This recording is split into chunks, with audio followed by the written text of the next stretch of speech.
should know. I have never really liked you at all. I cannot hide it anymore.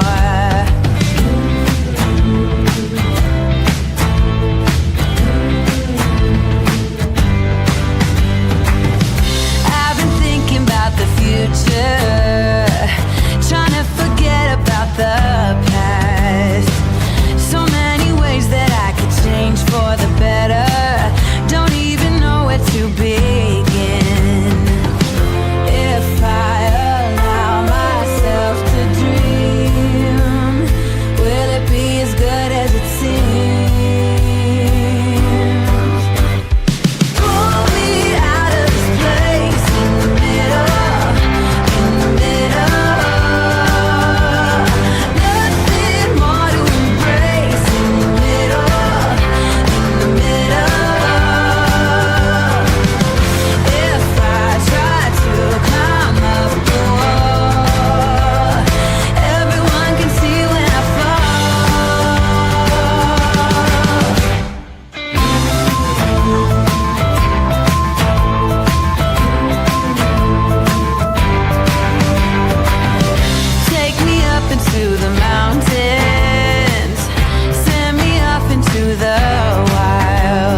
This is a true crime discussions channel. We speculate. This is all just speculation. Because it's true crime, it's for mature audiences only. There will be no children allowed, no exceptions. Everything on this channel falls under fair use. Please remember to like, comment, subscribe, and share. It's free. Hey y'all, thank you so much for being here today as we go through the rest of the exhibits. Please give me just 1 second. I have to fix something real quick. If Sleuthy Goosey is listening, please email me because I think I upset somebody. I really did not mean to. I need to fix this thing real quick on Patreon. If y'all will give me just a second. I apologize. It's I don't I don't know how to. I'm not very tech savvy, so I'm trying to fix everything real quick. Hold on.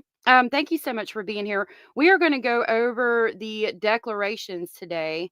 From all of the court documents, which should be interesting, especially what John said. Like that.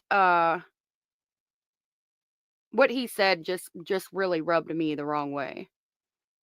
Okay, if Sleuthy Goosey is here, everything is free. I didn't mean to upset anybody, and if she would email me, that would be great. I would greatly appreciate it. All right, thank you so much for being here. Rubber Ramada, Lori Ann, Mustang, Just Me, good to see you. Shelby, good to see you. Cara, good to see you. Thank you for being here. Stephanie, good to see you.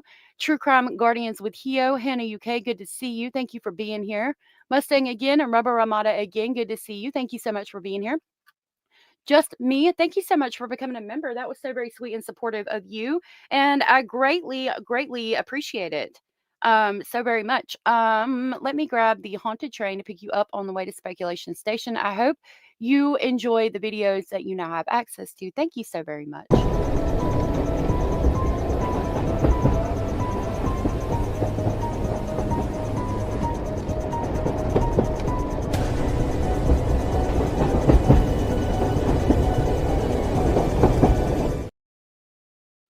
Thank you so much. I greatly appreciate that. That was so very sweet and supportive of you. Thank you. Jenny Jen, thank you for being here. Kim, thank you for being here. Miss King of Anything and Cara, thank you for being here. Shelby, I just went through my emails right before the live and I didn't see anything from you specifically. So if you sent me something, send it again. Snarky Pants, good to see you.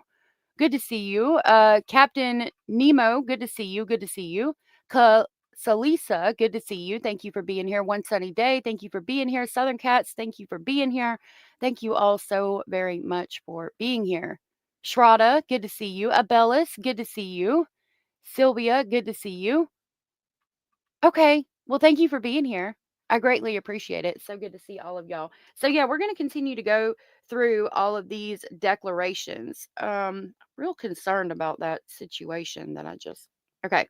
A lot of you have asked, oh my gosh, yes, let's talk about that real quick. Who watched Crush's live last night? I started watching it. I watched part of it. But she got struck. Lauren struck Crusha. Can you believe that? How horrible is that? Edith, good to see you. Like, I can't even. That was such bullshit for Lauren of Hidden True Crime to strike Cresha like that. For what? I mean, from what I understand, she was sharing some um text messages, but that was about it. And then to say, when we look at the email that's in some of the exhibits, to say that, hold on. That she is still like the person said, in the email, it says, "You should talk to Kay Woodcock because and ask Lauren why she doesn't talk to Kay Woodcock anymore." And Lauren in that 9-hour live stream is like, I do talk to Kay Woodcock and we're actually good friends. So Kresha comes out and says, yeah, that's not really true. And so Lauren fucking strikes her. That is the link to Kresha's channel. If you guys don't mind and you haven't already, please subscribe. Edith, thank you for sharing that 10-month membership milestone. Edith said, I love you all so much. I love you too, darling. And thank you so much for sharing that with us. I can't believe that you have been a member for 10 months. Thank you so very much for the continued support for 10 months. That's so amazing. Thank you for that. Hey, Dandy and Anders, good to see you. They strike the wrong people, in my opinion. I agree. Yeah, she's been striking everyone who isn't on her side. I've seen that. I've seen that. A strike means that you have to take the live down or, um, it can mean other things. It's not good.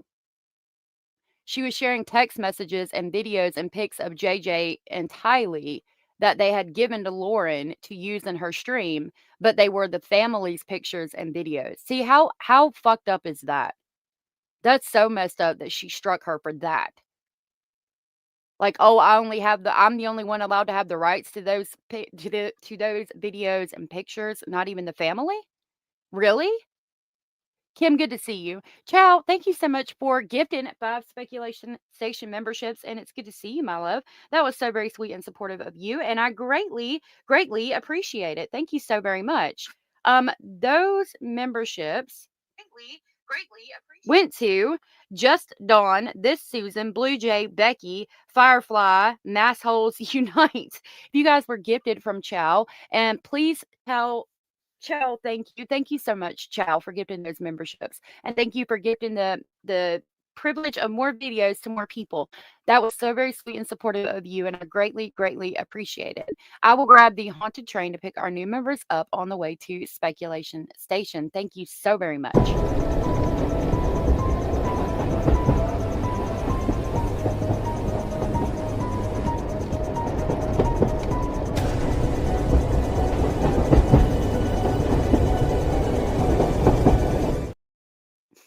I love that little clip.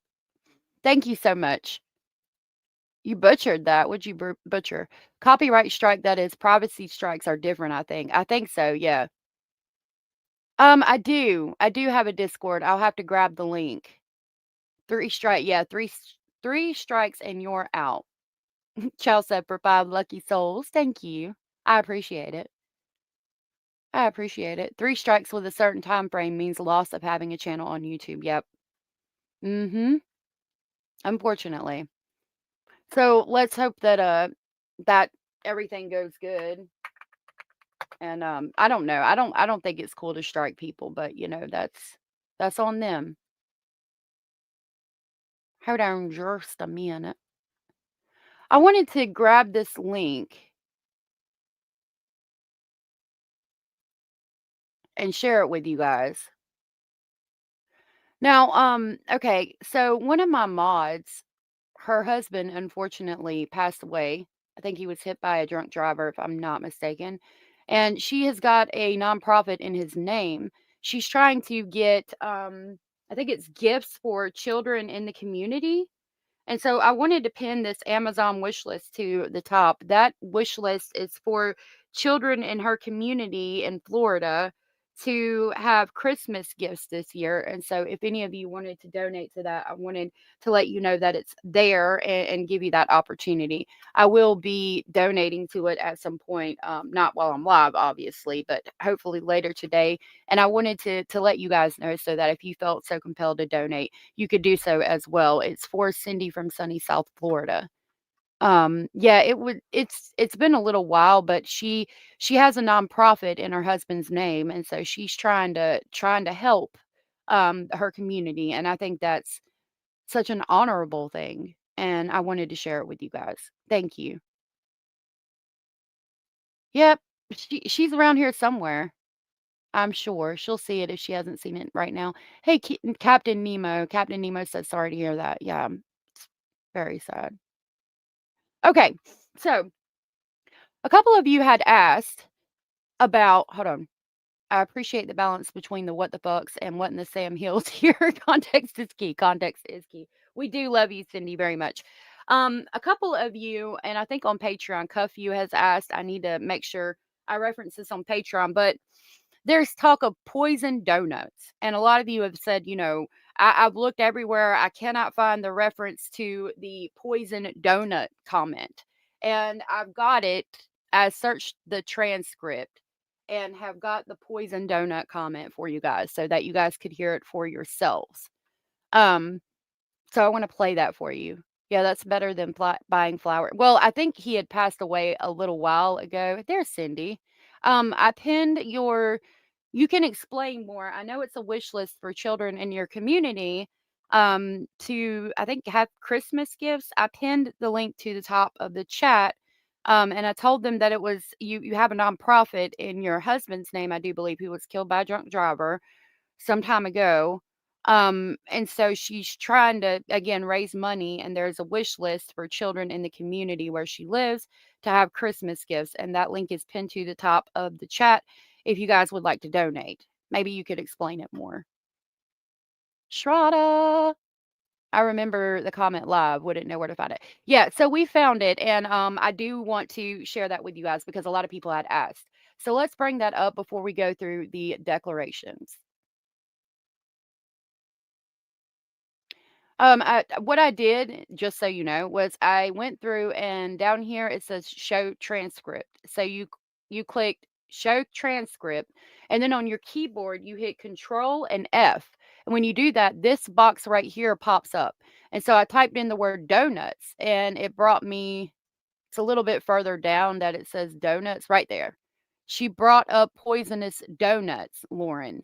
So I took it back a little bit to right here so we could kind of get the context of the conversation so you guys could hear it. But that's a way you can find things like that.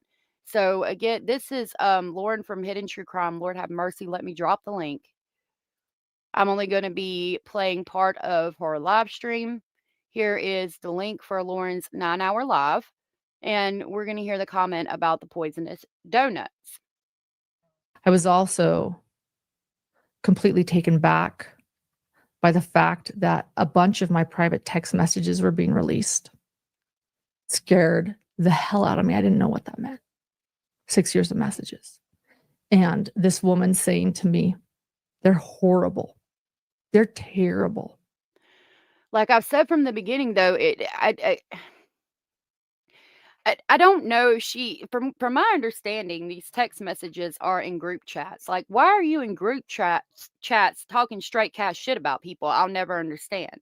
Like, if I want to talk shit, I'm going to talk shit to my husband. And my husband is usually says, when I do talk shit, he's usually like, why are you telling me this? Stop being about the drama. Like if I'm talking about drama whatsoever, he's like, stop. Don't you need to stay far away from drama. Don't talk about it on your channel. Don't do any of that. Just stay away from drama. And he also says, which sounds kind of sexist, but I love my husband regardless. He says that's a woman's mess. Like hens in the hen house. That's a woman's thing. Why are you talking to me about it? And I don't talk to anybody else about drama because but I don't talk about drama really. Occasionally I do to my husband, and my husband's like, not interested. You know what I mean? I just, it would suck if all of her text messages, like to her husband or something, were being released.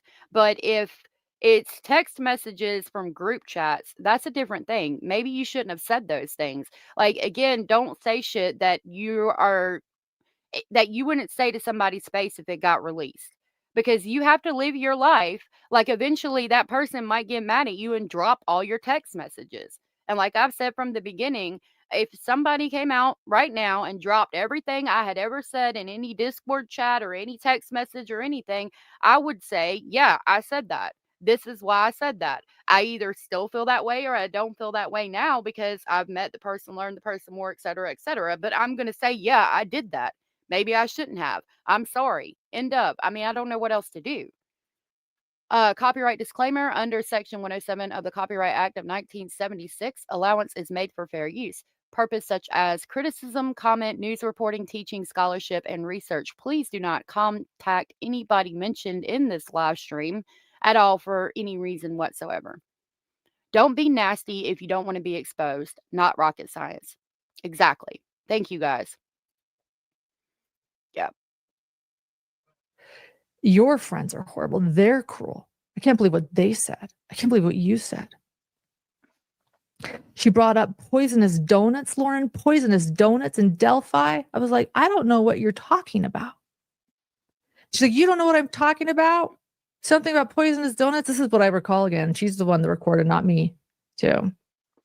You don't know what I'm talking about? Liz sent it to you. You sent it to Liz. Who's Liz? Who's Liz? What are these poisonous donuts? Liz. Liz, the person in the voicemail. Hold on, something just fell. I need one of my children to check on my geese. Hold on.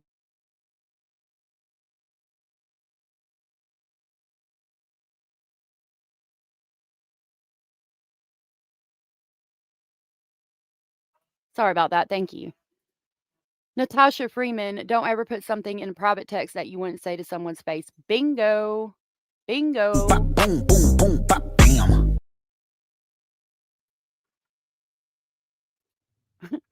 Abella said, "Grab one, everyone. Made them myself. They're not poisonous."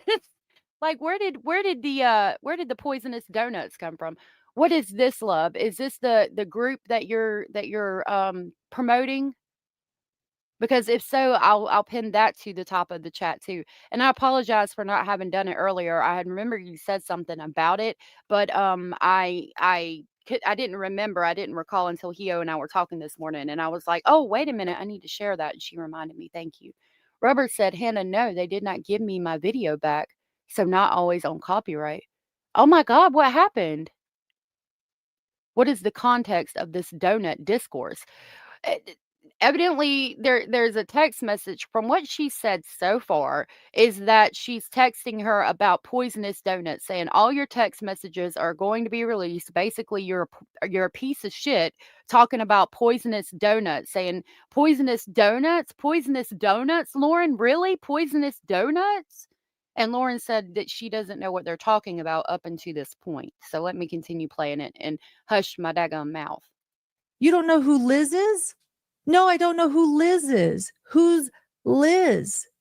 You said, Lauren, that somebody sent you, that somebody in Delphi tried to bring you poisonous donuts, and people were there and they were trying to be kind to you. And I'm still like, I don't get what she's talking about. By the way, I learned later, and both those stories are true. People in the Delphi trial brought me donuts and it was kind. And then there was another time when there were a couple of YouTubers, Susan Hendricks was there. We talked about it actually in a live, where they brought, they were banned from the courtroom and they brought donuts and everyone screamed and said, "Don't take them, they're poisonous." And that was the story I had allegedly shared with Liz. I didn't know who Liz was. She kept trying to press me, "Who's Liz? Who's Liz?" So that's the comment about the poisonous donuts. Evidently, there's two different scenarios where donuts were brought. In Delphi, some of the people that were involved in the court case brought donuts to the courthouse, and it was very kind of them. And then another time, some YouTubers brought donuts to the courthouse after they had been asked to leave the courthouse, and people were joking, saying, "Don't eat the donuts, they're poisonous." I don't know where that comes from. I don't know what's true and what's not. To be honest with you, let me go ahead and get her off the screen. To be honest with you, I don't know what to make of that. I don't know if there was actually poisonous donuts or not actually poisonous donuts. I highly doubt that. But I don't know if Lauren referenced somebody possibly bringing what she actually thought could be poisonous donuts or if it was some type of joke. Either way, that's the poisonous donut comment. I know there's more people in here and watching now. If Sleuthy Goosey hears this, please email me. And I know Hio, I think you're going to try to reach out. I looked on her page and I didn't see an email. I need to talk to her. It was a joke. I know I heard it in Hidden True Crime because that's the only channel I watch for Delphi Court. That's one comment out of two. Okay. And then Cindy said, "It's okay. We're providing Thanksgiving food for 70 families in December, toys and gifts for over 200 kids. We've been doing this for 12 years. That is amazing. Thank you so much for sharing that. And thank you for doing that. Um, and if you remind me, because I'm telling you, I can forget something in 5 minutes. If you remind me, I'll share it every year. So I'm looking for the second part of that comment. Little, hold on a minute. Or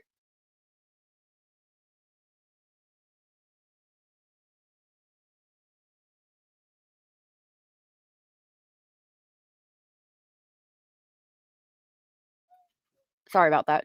I think Lauren referenced the donuts on live while in Delphi. Not for certain. My memory isn't fantastic. That seems like what she's referencing. Like she said it in a live stream. It seemed like she said that. So just me and only me. So said It was a joke. I heard it in the Hidden True Crime because that's the only channel I watch for Delphi Court. Hold on.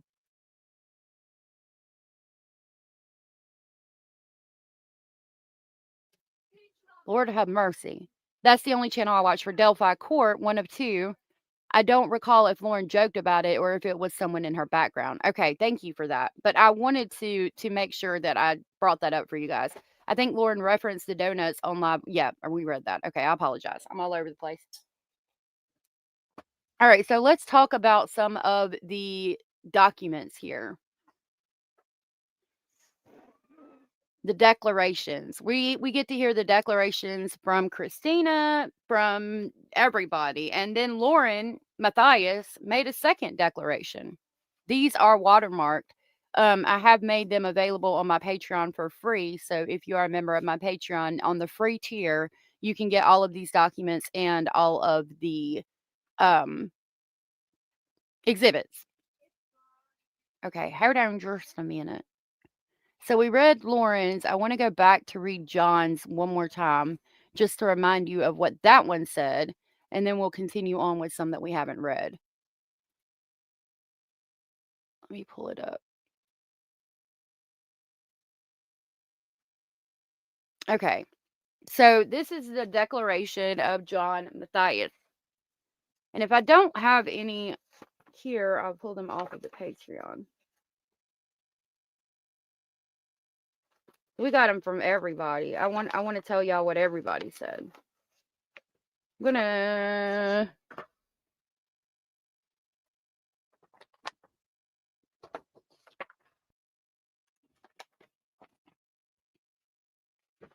there it is. Okay, sorry about that. Lord, I'll get it together in just a minute. Hey, Indie Girl, good to see you. I think the donut comment was joking because of the YouTubers being asked to leave court. I think it's all out of proportion now. That's what it seems like, to be fair. To be fair, I mean, it seems like she was explaining it that way, and that probably is what it meant, but I don't know. Okay. So this is, again, is John Matthias's declaration, and I want to tell you that I'm going to get mad. You might get mad. But this is what he said in reference to the stalking disorder, the stalking injunction. It reads, I, Dr. John Matthias, declares as follows. I am the husband of Lauren Matthias.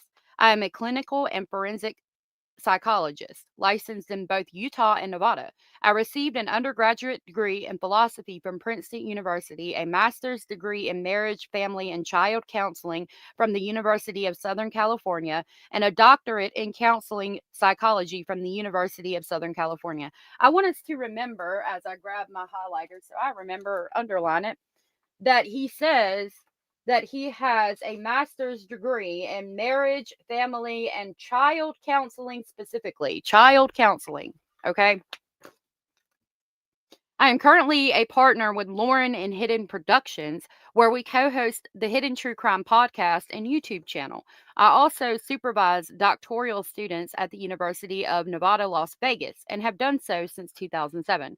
I have evaluated over 500 criminals for the risk of recidivism and mental health problems, psychopathology related to criminality. I have been certified by the Utah Department of Corrections, or UDOC, and the Utah Network on Juveniles Obtaining Safety, NOJOS, to conduct forensic evaluations with both adult and juvenile sexual offenders. I have been approved by the state of Nevada Parole and Probation to perform forensic evaluations and to work with juvenile and adult offenders in therapy groups. I have been certified by the federal courts as an expert in forensic work to perform forensic evaluations. I have received federal and state expert services contracts to perform forensic work and to conduct forensic evaluations. I have also led and conducted hundreds of therapy groups with hundreds of convicted felons since 1996, in addition to working with hundreds of child and adult victims of trauma and abuse. Since April of 2025, I have personally observed the ongoing harassment and stalking directed at my wife, Lauren, both as her spouse and as a licensed psychologist. I have witnessed the profound toll this harassment has taken on her mental health. She has suffered from heightened anxiety, depression, hopelessness, and despair, and repeated panic attacks. She has internalized many of the cruel and false narratives directed at her, which has eroded her self esteem, and she has exhibited trauma symptoms, including hypervigilance, excessive anxiety, and intrusive and unwanted thoughts. I want to pause right there because he lists his credentials as if he himself is evaluating her, which you're not supposed to do. So are you evaluating her, or are you just her husband that is by proxy are you a psychologist and by proxy her husband? Would be my question. Hold on just a minute.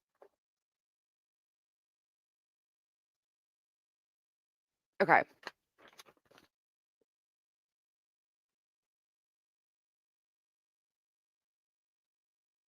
Trying to figure out. She's internalized many of the cruel and false narratives directed at her, which has eroded her self esteem, and she has exhibited trauma symptoms, including hypervigilance, excessive anxiety, and intrusive and unwanted thoughts. I have watched her withdraw socially and struggle to concentrate, with a significant decline in her work focus and productivity. She has also experienced ongoing insomnia, reduced appetite and weight loss, feelings of inadequacy, fear, irritability, frequent migraine headaches, and persistent stress related gastrointestinal problems. She got the bubble guts. Like, again, like Dandy said, for fuck's sakes, get off the internet. It's not freaking rocket science. I just can't with these idiots. I mean, again, exactly. Like, my God, if your text messages being released produced all of this, you need to get the fuck off the internet. Like, I don't know what them text messages say, but my God, it's not that serious. It really isn't. And if you made it that serious, something's fucking wrong with you, in my opinion. The bubble guts. What did Chow say? She reads like the side effects list from the flu shot. She does, though. Hey, Pandora. What's wrong? Who will be back soon?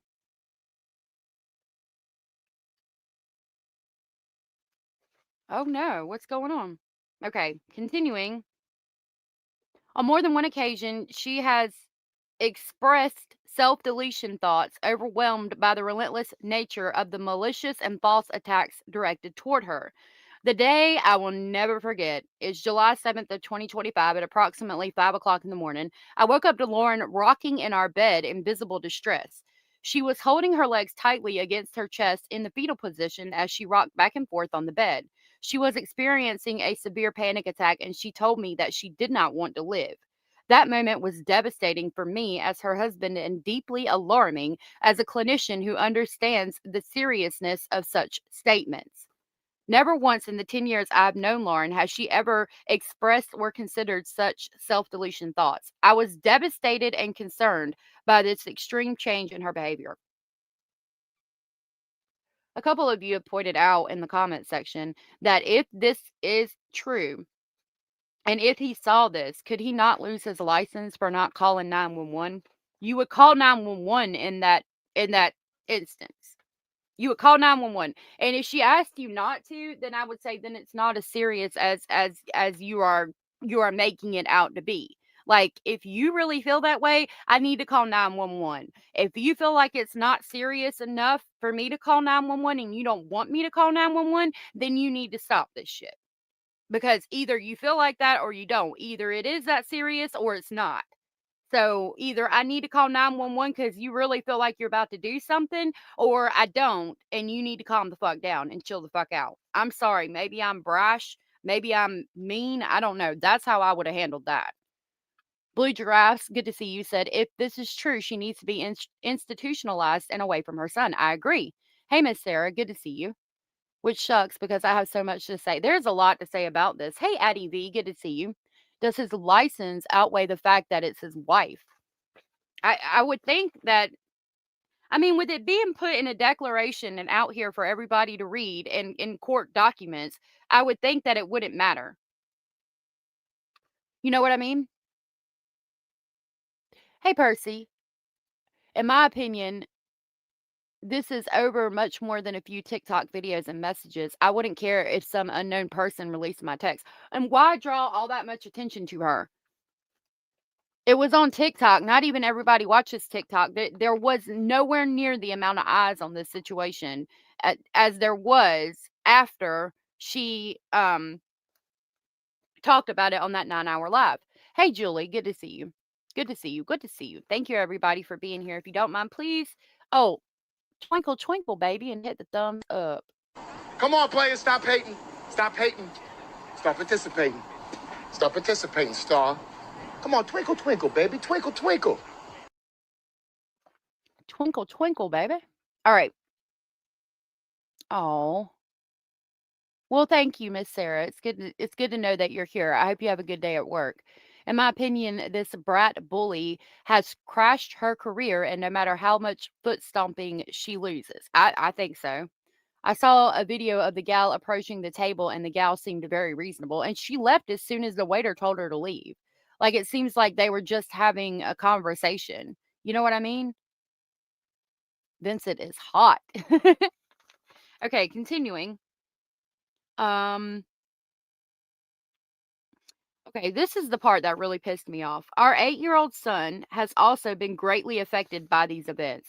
He has developed an unusual sense of responsibility to protect his mother, telling her that she must promise to run to save her life if he tells her to and not to ask questions. He lives with the constant fear that harm will come to her, and his sense of safety has been diminished. He mirrors his mother's anxiety and distress, and he has attempted to comfort and protect her, taking on responsibilities no young child should bear. His fear of strangers and imagined catastrophes has increased dramatically to the point of often refusing to leave the home. He has withdrawn socially from friends, struggled to fall asleep at his normal bedtime, and significantly reduced his appetite since the stalking began. This parental role reversal, empathetic trauma, and emotional harm are all symptoms of what happens to children who become secondary victims when a parent is subjected to ongoing stalking and harassment. Now, I'm going to need you to pump the brake 15 motherfucking times. First of all, why is this boy so upset, feeling like he's the one that's got to save his mother's life? He lives with the constant fear that harm will come to him. Imagined catastrophes, he mentions. That's because he's overhearing his mom saying shit like, "What happens if they come to the house? I can't go to the trial because what happens if they are there? What am I going to do if they release these text messages?" He should not be able to overhear all that. That shit should be happening behind closed doors. If she has a breakdown somewhere in the family home out in the open, he should escort his wife behind closed doors so they can talk out of the earshot of the child. And sir, in the first fucking paragraph, second fucking sentence, you touted how you have a master's degree in marriage, family, and child counseling, and you want to list all your credentials like you are counseling your family, yet you're letting your son run around with all of this stress and anxiety, feeling like the weight of the world is on his shoulders. You can't have both without the other. You can't list all your credentials as you're this great, profound psychiatrist and what you are seeing, what you are evaluating of your family from your wife and from your son, while simultaneously letting this child run around the house thinking that if that he's going to get shot from outside from somebody standing by the fucking road or something, stalking the house. And then you can't, this parental role reversal, empathetic trauma, and emotional harm are all symptoms of what happens to children who become secondary victims when a parent is subjected to ongoing stalking and harassment. You cannot make that assessment as a blanket term for all children who are going through shit like this. Not all children who have parents who are dealing with stalking and harassment show these things. How can you say that children who have a role reversal, empathetic trauma, emotional harm, it all happened because their parent is subjected to stalking? It does not make sense. You cannot do that. You can't have one without the other. You can't do this. This is all bullshit and should have been set on fire. Miss Sarah said he's too close to the situation and he should know better. Exactly. What are you even doing here? John ain't missing no meals, that's for damn sure. Translated, I'm the smartest man in the planet and we have grounds for a lawsuit. Exactly. That's what it seems like. To be honest with you, I wouldn't either. Chow. But that's just me. The impact this has extended to me as well. The impact has extended to me as well. I have experienced heightened anxiety, depression, feelings of helplessness, insomnia, and elevated blood pressure as a result of this prolonged harassment and stalking of my wife and family. There is no stalking going on. Your wife said some shit in some text messages and they're talking about releasing them. She should not have said that shit if it was going to stress her out to this extent if that shit got out. She should not have made the decision she made. If it does have to do with the decision she made, she should not have sent the text messages if it has to do with that. If it was going to stress her out to this extent. Or maybe, again, just get off the fucking internet. Miss King of Anything said it would be different if there was a real danger, such as domestic violence. There may be a time that you have to tell a child in an age appropriate way that there may be a time that child must do as told. And I get that, but nobody's sitting outside of their house. Like there's a time and place for that. I don't think this situation garners that from him for the child to know. You know what I mean, Miss King? You suffer behind closed doors unless the child is directly involved, and she brought the child into this herself. That is exactly like there was no reason for this child to be involved. And even if he had to be told, look, there's people riding by the house, you might see something outside, if you see a stranger or whatever, please let me know. It should not go to this extent that he feels like he has to save his mama. You know what I mean? Listening to him, both the child and Lauren got all the symptoms. That child should not know anything about this, especially if there hasn't been any contact at the residence. Exactly, Jet's mama, exactly. There's no reason for the child to know anything because people are not outside the house actually stalking them. Good morning. I missed a lot last night apparently, but another stream kind of filled me in. Well, I'm glad, Miss Woozy. It's good to see you. It's good to see you. Stalking to me means showing up at the house, peeking in the windows, trying to gain access to the house without permission, threats of unaliving, showing up at work, the store, even his school. And that's when you tell the child, when shit like that's going on. But none of that's going on here. Hey, Kalisa, this is not stalking. That this poor child has to worry about. I agree the child should not have to worry about mean girl games. Exactly. Exactly. This is not the type of stalking that the child should know anything. This is mean girl high school bullshit, in my opinion. He continues, as a clinical and forensic psychologist, my professional work has included evaluating individuals for the risk of recidivism or reoffense and patterns of antisocial and harmful behavior.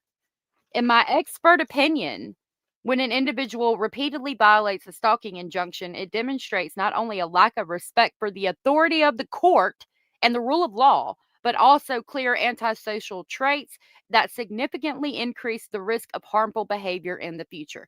Okay, so in your expert opinion, you're going to evaluate her and say that she is disrespecting the authority of the court and the rule of law and everybody involved showing clear antisocial traits, but you can't help your son not feel like the weight of the world is on his shoulders. Like again, you're trying to be both and not at the same time. You can't be your expert opinion as a psychiatrist, evaluate this situation and say that this person is violating a stalking injunction that the judge even said wasn't a stalking injunction, and also say she needs jail time, which we're going to find out, but then also let your son run around crying and in straight fear for his whole entire fucking life. What are you doing? Like, you can't. This is too much. This is way too fucking much. He's way out of line, way out of bounds with this declaration, in my opinion. That's total bullshit, but hopefully Crusher gets back what is rightfully hers. I hope so. In my opinion, she could have actually used this as a learning experience for her son. That words on the internet can hurt, and this is why you always try to be a good person and show love and kindness to all. She could have, but that doesn't make her the eternal victim, in my opinion. So she ain't gonna do it. You cannot evaluate a person you have not interviewed. The docs on YouTube say that all the time. Exactly. And he's trying to evaluate her. In my expert opinion, antisocial traits, lack of authority, lack of respect for authority. She's fighting the strike. Her and Kay were invited to TV's channel to chat at some point. That's cool.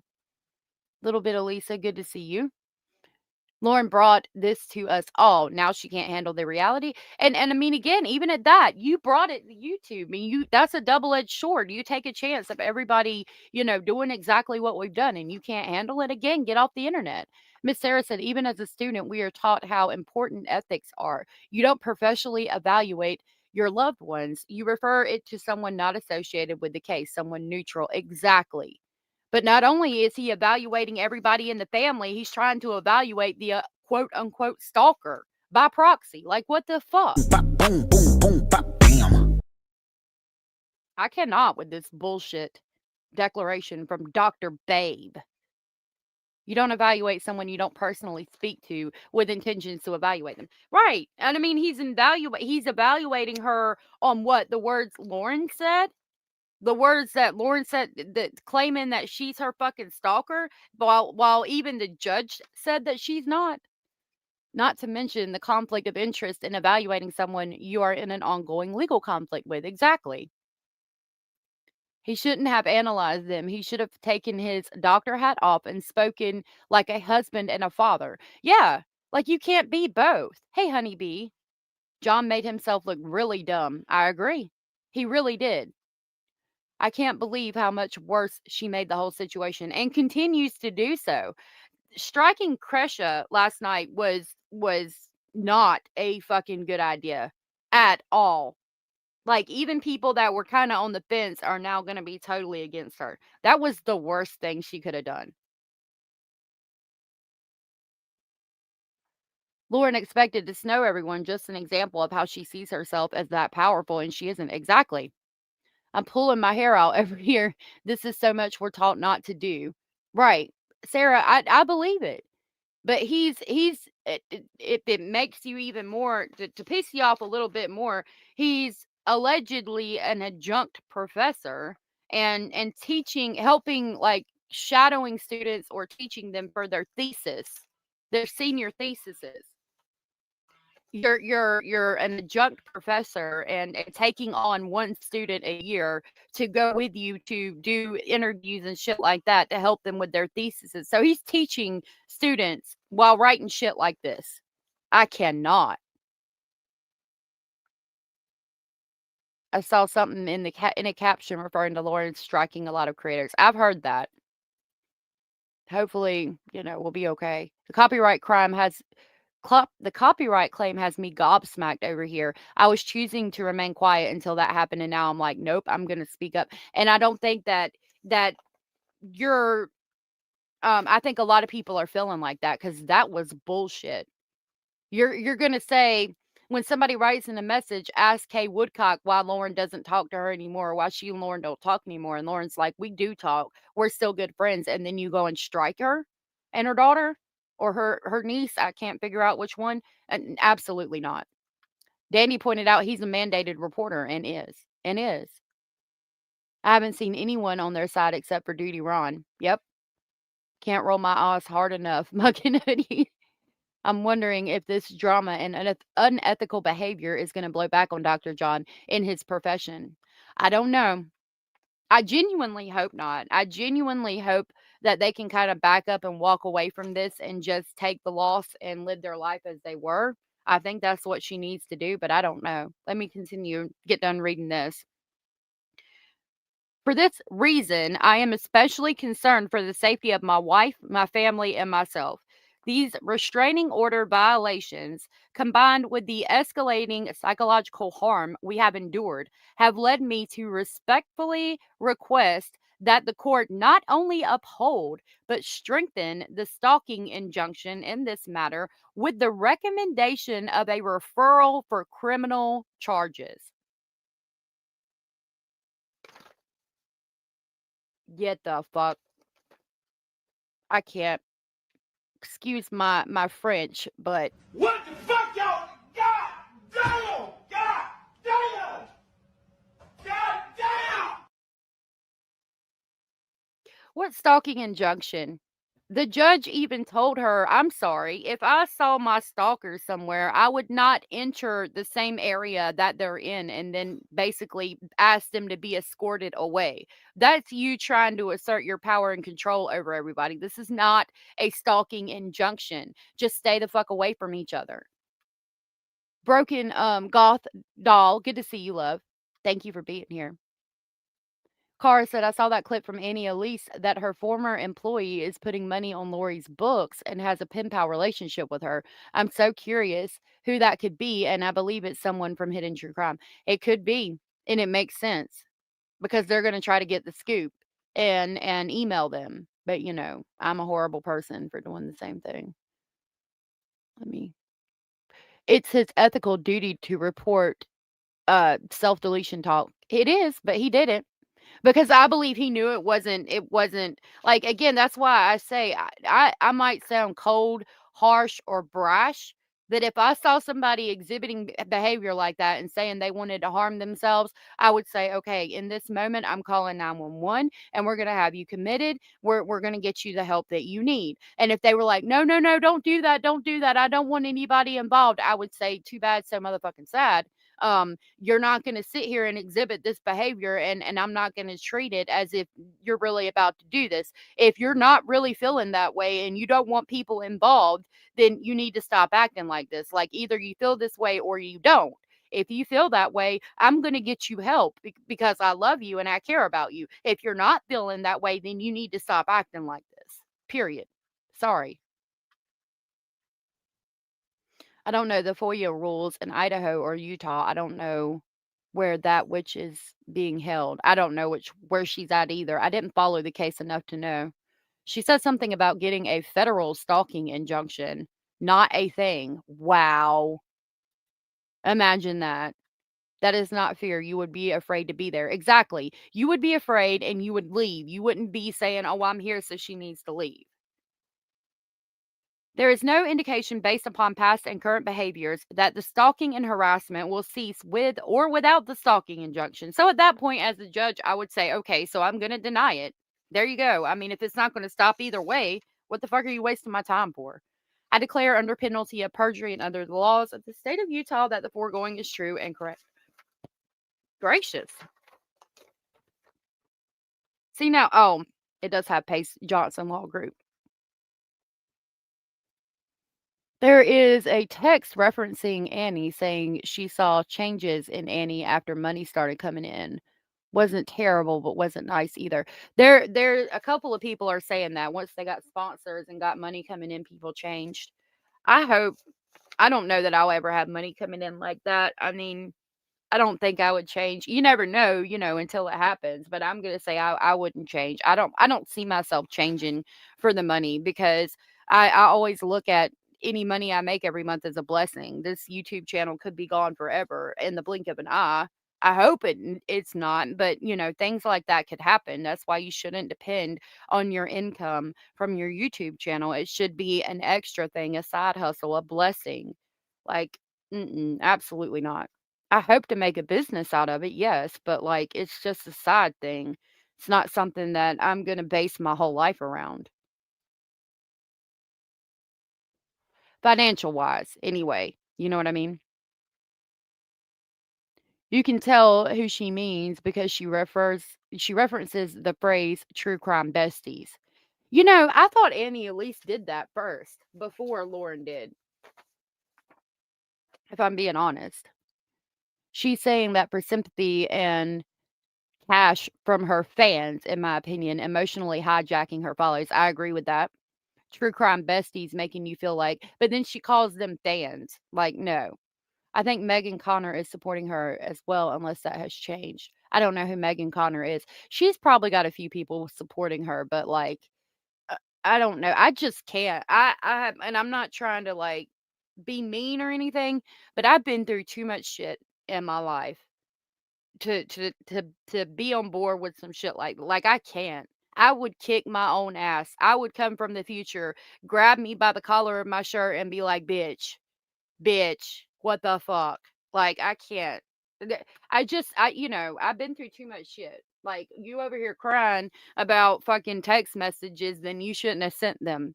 Period. We got bigger shit to worry about. We got bills to pay, mouths to feed, all the things. Like, stop it. Get a fucking grip. Keep it moving. Spinster, good to see you. Megan Connor is supporting Lauren. They collaborated a lot with Mormon stories and they have a relationship now as a result. Okay. Was she simulating an anxiety attack when she was lying in bed?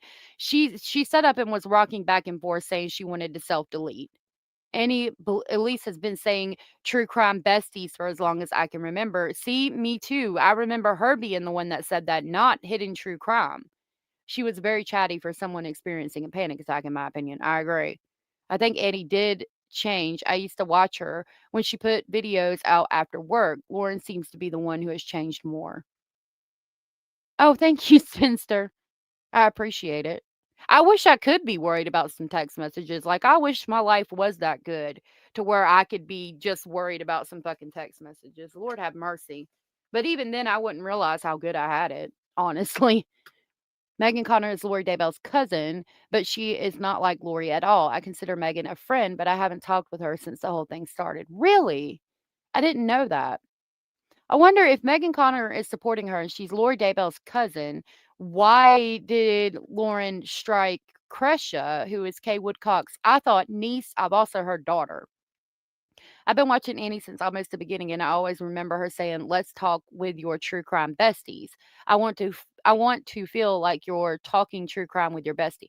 I remember that too. I don't remember Hidden True Crime saying it. Megan Connor is Lori Vallow's cousin. She has her own channel and has had to process a lot as another family victim. I like her and think she will realize the truth. I hope so. That used to be my ringtone when it was when it was a popular song. That was my ringtone, Orange, that song. If she's talking about self-deleting, she needs immediate psych attention. Exactly. So why didn't it happen that night? You know what I mean? I've been talking to Joe Schmo all morning, and he's having a big change of heart and wants to clear the air on his part. Really, Miss Woozy? How interesting. Yes, they're Mormons, as far as I know. I don't talk to anyone, so I won't ever be in this situation, right? Okay. So let's do another declaration. We got the declaration of Lindsay, Lori, declaration of Christina. We'll do Lori and then do Christina. Let me pull up and show you who Lori is. Now, on the live Crescia did last night, they talked about Lori for a minute. And they talked about how, hold on. Actually, I can get it over here. Okay, and they talked about how this woman, Lori, with the book, had sent the same exact email to them before to, I think, Kay Woodcock or somebody in her group, right? That Lori, this woman with the book, had said, I'm going to release all the text messages that you ever sent me. And that Kay Woodcock was like, okay, and so what? So this woman who's out Life. here And allegedly might not be as much of a victim as we all think. She might also be a mean girl on the down low from what is being said. They're saying that she sent the exact same text messages, threatened to release a bunch of fucking text messages at some point to Kay Woodcock and them. So I don't know. Either way, that is the link to her channel. Lori Hellis presents Chasing Justice, and we're going to read her declaration. It's good to hear. I think a lot of people had a knee-jerk reaction to support Lauren. Then after the evidence came out, they are evaluating, which is the sign of a healthy, mature person, in my opinion. And I can get with that. Everybody falls for stuff every once in, occasionally. And so, I mean, I can definitely respect that. That if you, after seeing the evidence, you go back and say, well, wait a minute, and review it. I can respect you for that. They have a Mormon podcast. Sorts of the channel popped up this morning. Mr. Speculating used to be Mormon. I don't know much about their religion though. Oh Lord, you said his name. Now here he comes. I swear it's like he can read minds. Rocco? Mormon Stories podcast, from what I know. I've heard of a lot. I know I've had a lot to think about and had to reevaluate my opinion based on what I myself experienced. I assume others are doing the exact same thing, probably. Probably. Okay. Yeah, I got to get some coffee in a second, too. All right, let's read Lori's declaration. Let me find it.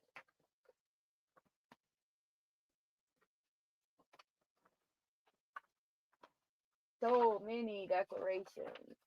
Janeese, there's Lindsay, Laura. All right. Declaration of Lori. I, Lori, do hereby state and declare as follows.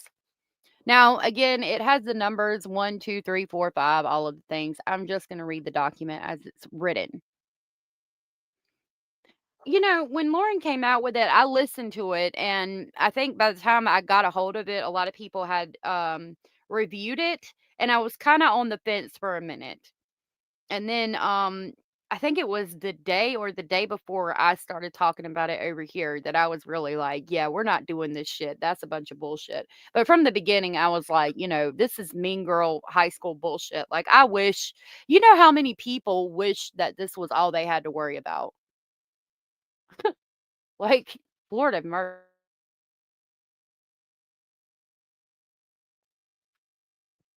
Or it could be because I opened the fridge. I was pouring me some Starbucks cold brew as we speak. I used to like cold coffee, but I don't anymore. All right. Lauren says, I am over the Lori declares, I am over the age of 18 and am competent to testify in this matter. I have personal knowledge of the facts stated herein.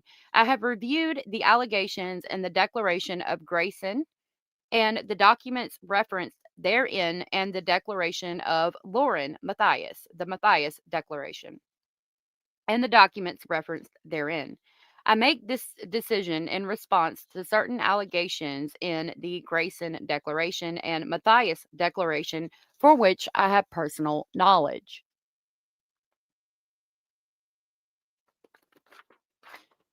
I have been acquainted with Christina and I'm assuming Lauren for many years, but I started to get her to know her better after being quote introduced unquote by a mutual friend in May of 2024. I knew of Lauren Matthias before that time, but we had not been introduced. After May of 2024, I attended various events that M and Matthias also attended, including court proceedings, press conferences, and other public gatherings. My friend Lindsay H. and another friend, Janeese, and some redacted, among others, also attended many of the same events. I was on friendly terms with Matthias and had lunch with her on February 12th, 2025, in Las Vegas when I was traveling from California to Utah. Now we're at Matthias begins behaving erratically. In April of 2025, I learned that Matthias had sent a cease and desist letter, hereto referred as the cease and desist, to H and another one of our friends, which made various accusations against them and demanded they cease speaking publicly about Matthias. Following the cease and desist, I observed Matthias engaging in conduct that concerned me.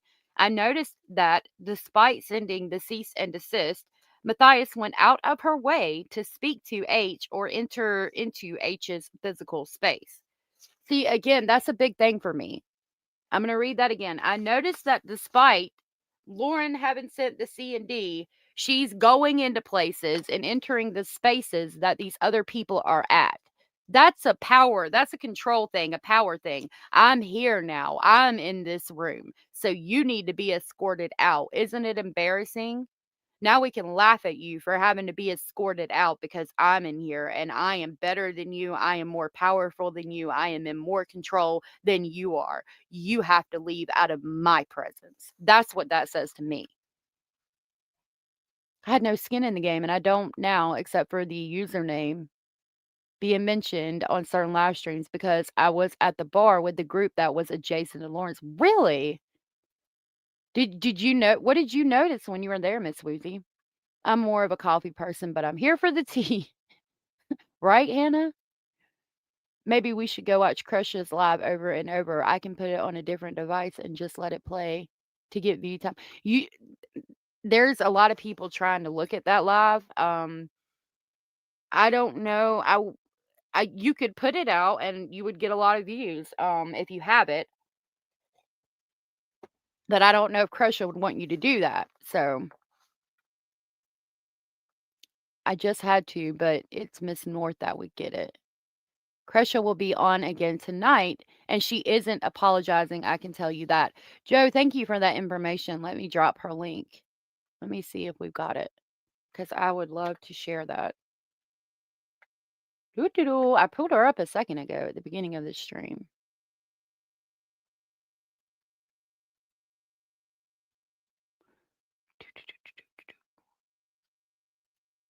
See, I didn't get to watch all of it because I fell asleep, but I did hear her say that that luring woman had sent them basically the same thing, saying, "Do this, or I'm going to release all of your emails or text messages."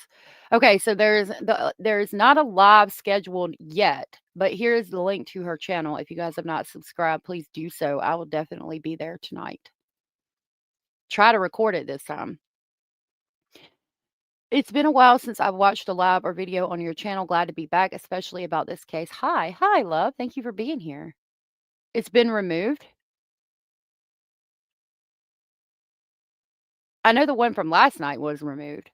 Hey, Crystal, because she got that strike, but now that she struck Crusha, I'm terminating my gym membership, which I've forgotten I had. This is too much. I hate feeling bad for having supported a creator. Please don't, because we all support people that we all feel bad about supporting later. It's so easy to dupe people.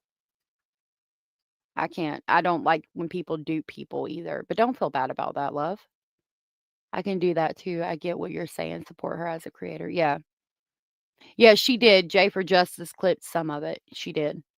And poor Joe was trying to explain it and it bit him in the ass, unfortunately. I don't go on any shows to talk about it, and I'm glad. Yeah, I would be careful. Just want to support her. Maybe I could play a different video. I don't know, you could reach out to her and see if she wants it out. All right, let me continue reading. Sometimes Matthias sent her assistant, Greyson, to stand near or even next to the person she had sent the cease and desist to.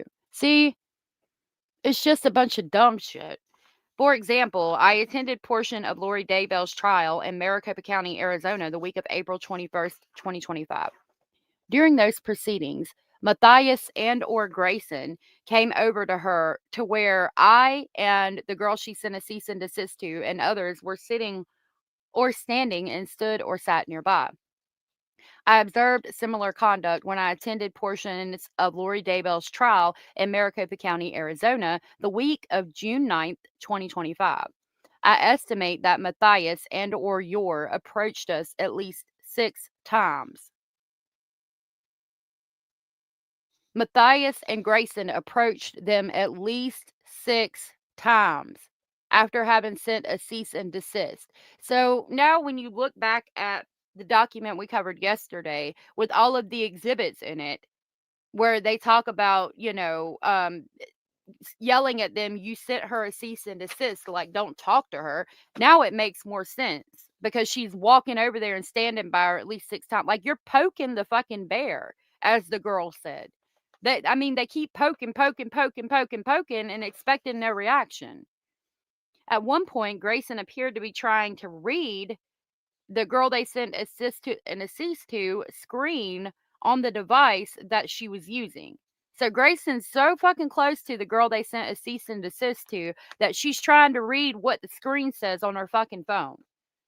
These incidents caused me, the girl they sent a cease and desist to, and others with us significant discomfort because we were aware of the cease and desist, and it appeared clear to us that Matthias and or Greyson were trying to prompt a confrontation. Imagine that. M was not present for any of these events. Somebody else wasn't there for any of those events. Don't feel bad for being a good person and supporting someone you thought had a good motive for doing what she did. Once she showed you who she was, you left, and that's the right thing to do. Exactly. Boom, boom, boom, bop, bam. you don't ever know with people until you find out. Once you find out, if you decide to leave or, whatever, you're supported either way in that. You can't, there's no way you can see behind closed doors. You know what I mean? Play the video as watching it on a different device so it can play while I watch this. I was not explaining that very well. I get it. I think I do. I think it would be okay. She did the same thing to Kresha that she's doing to her stalker. Her true colors are showing big time. They are. They are. And I love that for her. I really, really love that for her. I hear she gained some after the 9-hour live, but has lost some since. Yeah. She gained, I heard she gained 5,000 and she's lost 3,000 since then. I can't speak for Joe, but there's a statement coming from him soon. He's just not sure how to go about it, understandably. I get that. Yeah, she does, Julianne. She does sound like the instigator, and it seems that way, but wants to cry victim. Hey, Kelly, good to see you. Okay. I attended portions of the Brian Koberger trial in Boise, Idaho, the week of July 21st, 2025. Matthias continued her unusual and concerning conduct in two main episodes that occurred on July 23rd of 2025. On July 23rd, I attended a press conference along with the girl she sent a cease and desist to and someone with whose name starts with an S. The girl they sent a cease and desist to and Lori were saving a seat for another girl when Matthias and Greyson entered the venue. Matthias tried a couple of times to get the woman. Hold on. Hold on a minute, y'all.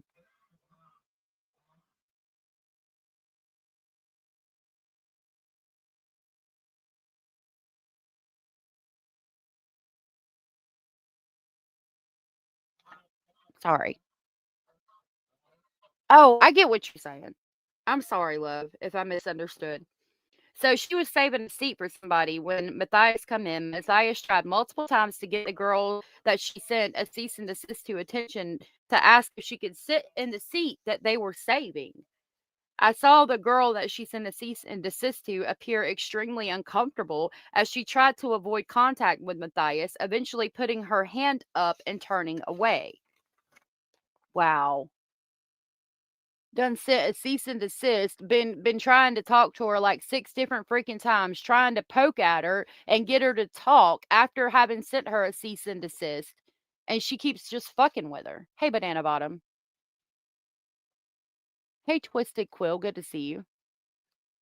Can't say you're being stalked and scared for your life when you keep going into stalker's personal space.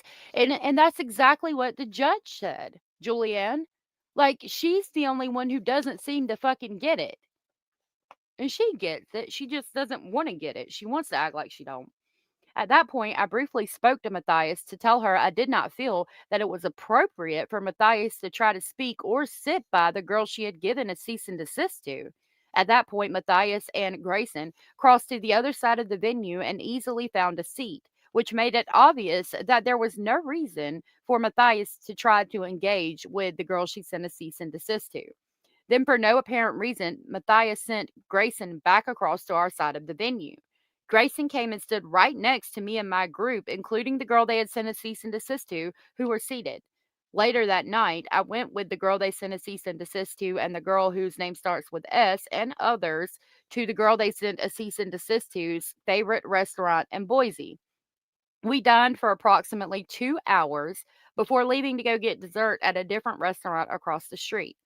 As our party was leaving, we learned Matthias and Greyson had arrived at the restaurant and positioned themselves outside the dining area near the exit. Their friend exited the restaurant before I did and texted us that Matthias and Greyson were outside. Even with this knowledge, there was no way for us to exit the restaurant without passing right by Matthias and Greyson. As we left, I again briefly spoke to Matthias and expressed my view that it was inappropriate for her to continue to try to contact or provoke an encounter with the girl she gave a cease and desist to. We then crossed the street for dessert as previously planned. At no point did we attempt to further engage with Matthias. Nevertheless, Matthias called the police and accused us of stalking her. I spoke to an officer and explained the situation, and the investigation is now closed. Matthias or another person was not with us during either of these incidents in Boise and was in fact out of the country. The girl did not suggest, ask, or otherwise prompt us to interact with Matthias at any of these events following the cease and desist or at any other time. Rather, it was Matthias and or Greyson that initiated the contact. Alleged fear and emotional distress. I dispute the allegations regarding Christina's online posts and their alleged impact on Matthias, her husband, and Greyson. It is not clear to me what posts and public comments Matthias and Greyson reference in their declarations. However, I have listened to and or viewed a significant amount of Christina's content, some of which is about Matthias. The context the content does not threaten, defame, or harass Matthias. Christina does not purport to address Matthias directly or indirectly. Rather, Christina is simply engaging in public discourse regarding topics of interest in the true crime community, which at times includes Matthias and Matthias's conduct and public statements. Matthias has spoken publicly on many aspects of her personal life, her purported credentials, and a variety of true crime related topics.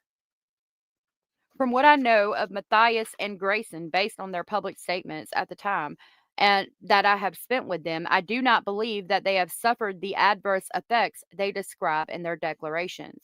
I also do not believe that it would be reasonable for a public figure like Matthias, who is outspoken on many issues, to experience fear or emotional distress from others exercising the right to public discussion on issues of general interest. I declare under penalty of perjury under Utah law that the foregoing is true and correct to the best of my knowledge, information, and belief. Dated the 19th day of September 2025. So it sounds inevitably like Lauren is now and always has been the aggressor for you guys.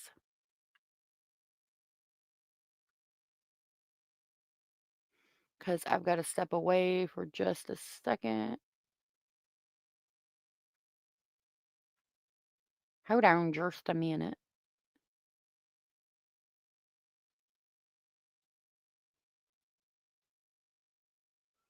It's not there anymore.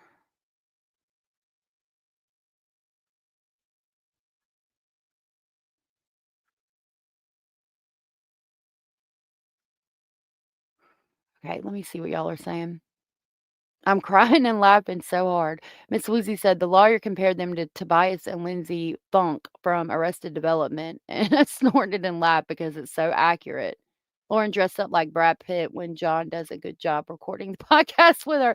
Oh my God, the pretend judge. Stop it. No, you didn't. Lord have mercy. Okay, I can't find. Oh, okay, there is the clip. I'm going to pull that up while I use the restroom and get some coffee. Hopefully, it'll be okay. If someone sent me a cease and desist or any legal action through a lawyer after a working or friendly relationship, I wouldn't want them near me either. That wouldn't be so awkward and confusing. Right. Right. Hey, Lala, good to see you. It's really like she's in the school playground having a patty because her friends are being mean to her, even though she's in the wrong. Yeah. Mm-hmm. Very.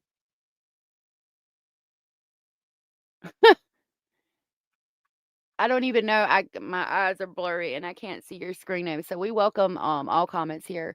Um very Descendiary, I do believe is your name, calling Lauren the aggressor against crazed eye loony stalker Christina who lied about Lauren Rapeing. Her brother is rich. Um well, if you want to go through my channel, I've laid out all the exhibits. As a matter of fact, the video I just put out goes over their declaration and all of the exhibits that they produced. I don't think that, I mean, even the statement that you are referencing would be a reason for defamation, to try to go after a defamation lawsuit instead of a stalking injunction. There is no signs of stalking. Even the judge in the court or audio says, you know, maybe you should stop going in places where your alleged stalker is and trying to have them removed. Like maybe you should just stay away from those places if she's already there.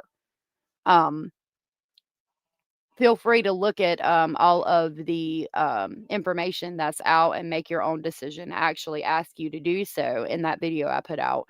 I would be, you know, I would personally want all the information before I made a decision on that.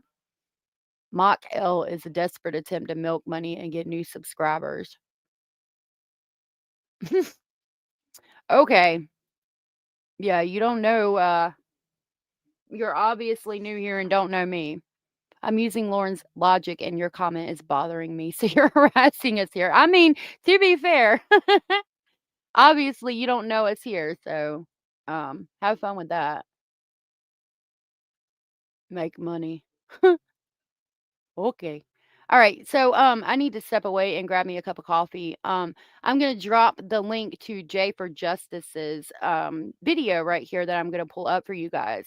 She was able to get a little bit of Cresha's live stream last night, you know, Kay Woodcock's daughter or niece. I could have it confused. Before Lauren struck it down yesterday. And so I wanted to play this for you guys while I step away for a minute. Hopefully that's okay with Jay. I'm going to pin her link to at the top of the comment section. And I will be right back. I am so grateful that Jay for Justice got this. So the link is pinned to daughter. Thank you. Thank you so very much. The link is pinned to the top of the comment section, and I'm going to let this play for just a minute. But I'm listening with my headphone. On this kind of stuff from Lauren. I'm sorry to see what has happened. Hold on. This is the credit is difficult research, which I've dropped in chat a couple of times. They saw Lauren's personality as good and kind until the relationship with Lauren changed, and then Lauren became evil because Lauren didn't conform and because Lauren changed the status of the relationship, it says. Happening there, but there were a couple of things that really broke the camel's back here. And when I heard she compared, when I saw she compared herself to Charles because nobody's listening to her, I call bullshit. That was so disrespectful. It was unconscionable. It was so wrong. Don't claim to be there for the victims when you're claiming to be a victim yourself and using a victim as your comparing yourself as to your of being a victim. My brother, come on, what the hell? Think about it. To do as they talk about my dead brother and my husband. How could I don't understand. That's just so distasteful to compare yourself to And you know what it is? Kay's brother that Lori Vallow homicided. What the fuck? It's being dubbed dark. Like, that's what John and I have been talking about a lot, too. Like, I feel like I'm like Charles Vallow running around. Like, Before I go, I mean, you're obviously misinformed because it's never been about money for me. I've never dropped a Cash App, PayPal, or Venmo. I don't have a $50 tier on my motherfucking Patreon. I don't charge you $15 to talk to me. You know, I'm highlighting your comment even though you're not a member and you didn't super chat. So if you're really that fucking ignorant, you don't belong here anyway. Let me see. I've waited for this moment for so long. Here you go, just for you, sweetheart. Look at that crazy bastard. He may not be smart, but he has more fun than all of us combined. Yep. trying to get people to understand what's going on and trying to figure out what's happening, and no one will talk to me. And then all of a sudden I get labeled dark. where do you get off doing that? That no, I call bullshit. That was it. Then I'm gonna mention Tylee. That's really Colby's gripe, but I can tell you from an aunt standpoint, that was the same thing. You are not outspoken like you don't even know Tylee. How can you? No, no, it doesn't. No, you shouldn't say a word. And I'm sick of having to defend myself or questioning who I am. And it's true. My husband mentioned that I question, what did I do? I'm having Greyson spend 60 hours going over 6 years of text messages. What have I said? I'm Hey, writing Art Stanley. apology notes into thin air, not even really knowing what for. Okay, that was a big thing for me when she said that. If you're writing apology notes in the thin air, not really knowing what for, then that's not a genuine apology. So you shouldn't write it. You shouldn't be out here writing fake fucking apologies. Tell your cat I said, "Psst, psst, psst, psst, psst." Good to see you. She should compare herself to Lori Daybell because her delusions of how important she is on that level. I agree with that. I agree with that. Why do people feel it's necessary to announce their departure? It isn't an airport. Or do we have a runway that I didn't know about? If we did have a runway, I would be the first one to let you know because I know you could walk that catwalk like nobody else. Oh my gravy, you must have just hit the big time if you got somebody that looks like her, maybe a relation trolling you, right? Rumor is Lauren Matthias struck Kresha because she shows Lauren Matthias phone numbers and she didn't. I watched it, they were blurred out and mentioned her son's name, which I don't know her son's name. That's the rumor. Really? See, I didn't know it. She struck Kresha on either. But again, I mean, in that email, somebody says you should talk to Kay Woodcock and ask her about her relationship with Lauren. Lauren in the 9-hour live says, "Oh, I talk to Kay Woodcock all the time and we have a good relationship." And then you fucking strike Kay Woodcock and her daughter on their fucking live stream. Yeah, sounds like a real good motherfucking relationship, you fucking bitch. Excuse my French. Abella's gonna call me out and say, "That's not French." We can all have opinions. They posted a 9-hour live and made a lot of money. No one is bullying here. We all use critical thinking skills. And I'm an open chat for, everybody's critical thinking skills, but at the same time you have to be respectful. I value different thoughts, opinions, and speculations. I don't want an echo chamber, but you're not going to accuse me of wanting money because if it was about money for me, this channel would look like Hidden True Crimes channel. It's not about money for me. I actually was just telling my mod today, I feel like I highlight and pause too much to read comments, but it's because I want everybody to feel included. Like that's important to me. It's never been about making money. So just go on the hell, have fun with that. Hey, Alexa, send out an apology, right, Nene? That's what it's like. That's probably what she did. Thank you, Dandy. Opinions are welcome, exactly, as long as you are respectful. Or if I need to, of feeling terrible. Anyway, I'm not dark. You know who? That was important for me because Kresha and Kay referenced dark. Isn't that I didn't follow the Lori Vallow Daybell case intently like I know some of you did. But by her saying I'm not dark, is she like correlating herself to Tylee and JJ because Lori and them said that they were dark and they needed to die for that reason? Grayson, yeah, that would make more sense. Grayson writing the apologies. Abellis, I would love that. She may have struck the live, but lady, that podcast last night is already notched in my mind. There were so many watching last night because we wanted to. Lauren just doesn't want people to see it. Exactly. Bop, boom, boom, boom, bop, bam. There was, when I was in there and laid down, there was 2,700 people in there. You think everybody should drop it and move on? At some point, yeah, we will, but it's a lot. I mean, it's interesting, but I get your point of view too, JDR. Lauren compared herself to Charles and Tylee. I couldn't believe it. She doesn't think she has done anything wrong. That's insane. The gall. to compare yourself to victims of a horrific homicide. Wow. Who else was outspoken That's and said things disgusting. as she called it? Tylee. And that's what I do. And if you're seeing some of my private message and a text message, you're going to see it. Anyway, Age of Nefarious. Good to see you.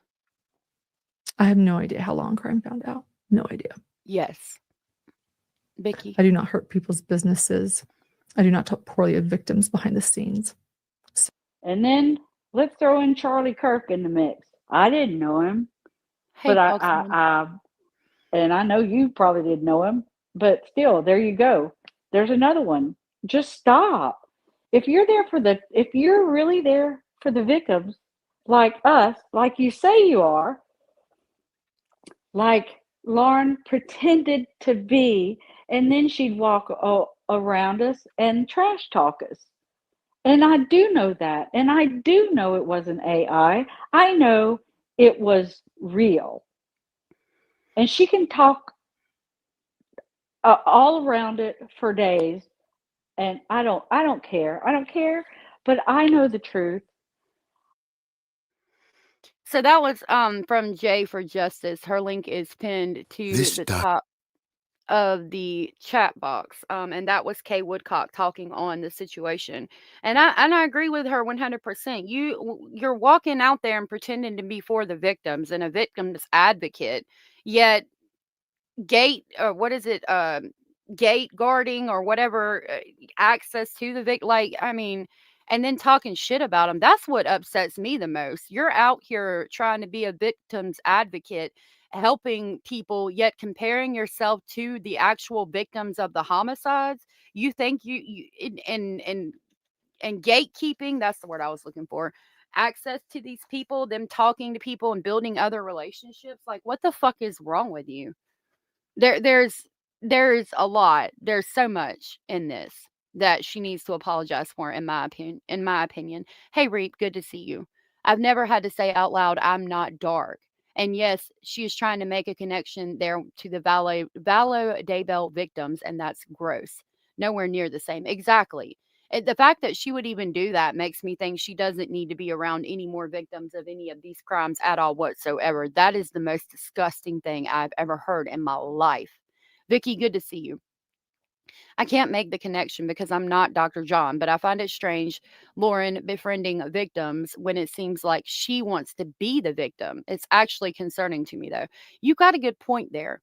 She's befriending the victims because she wants exclusives with them and to interview them for her channel, which I mean, some people do that. That's, good on you and all that. If you want to do that, that's fine. I don't I don't think it's a good idea. I think you're at the end of the day exploiting them.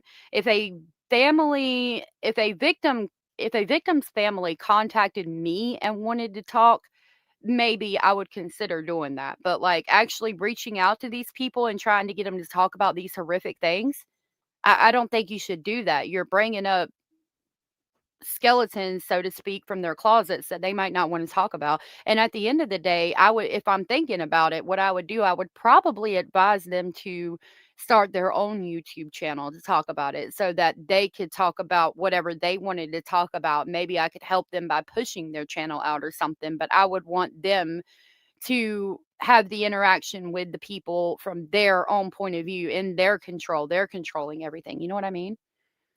She's a typical thin-skinned bully. Exactly. I agree with that. Lauren loves to be the victim. I agree. It's one big clusterfuck, said Lorianne. I agree.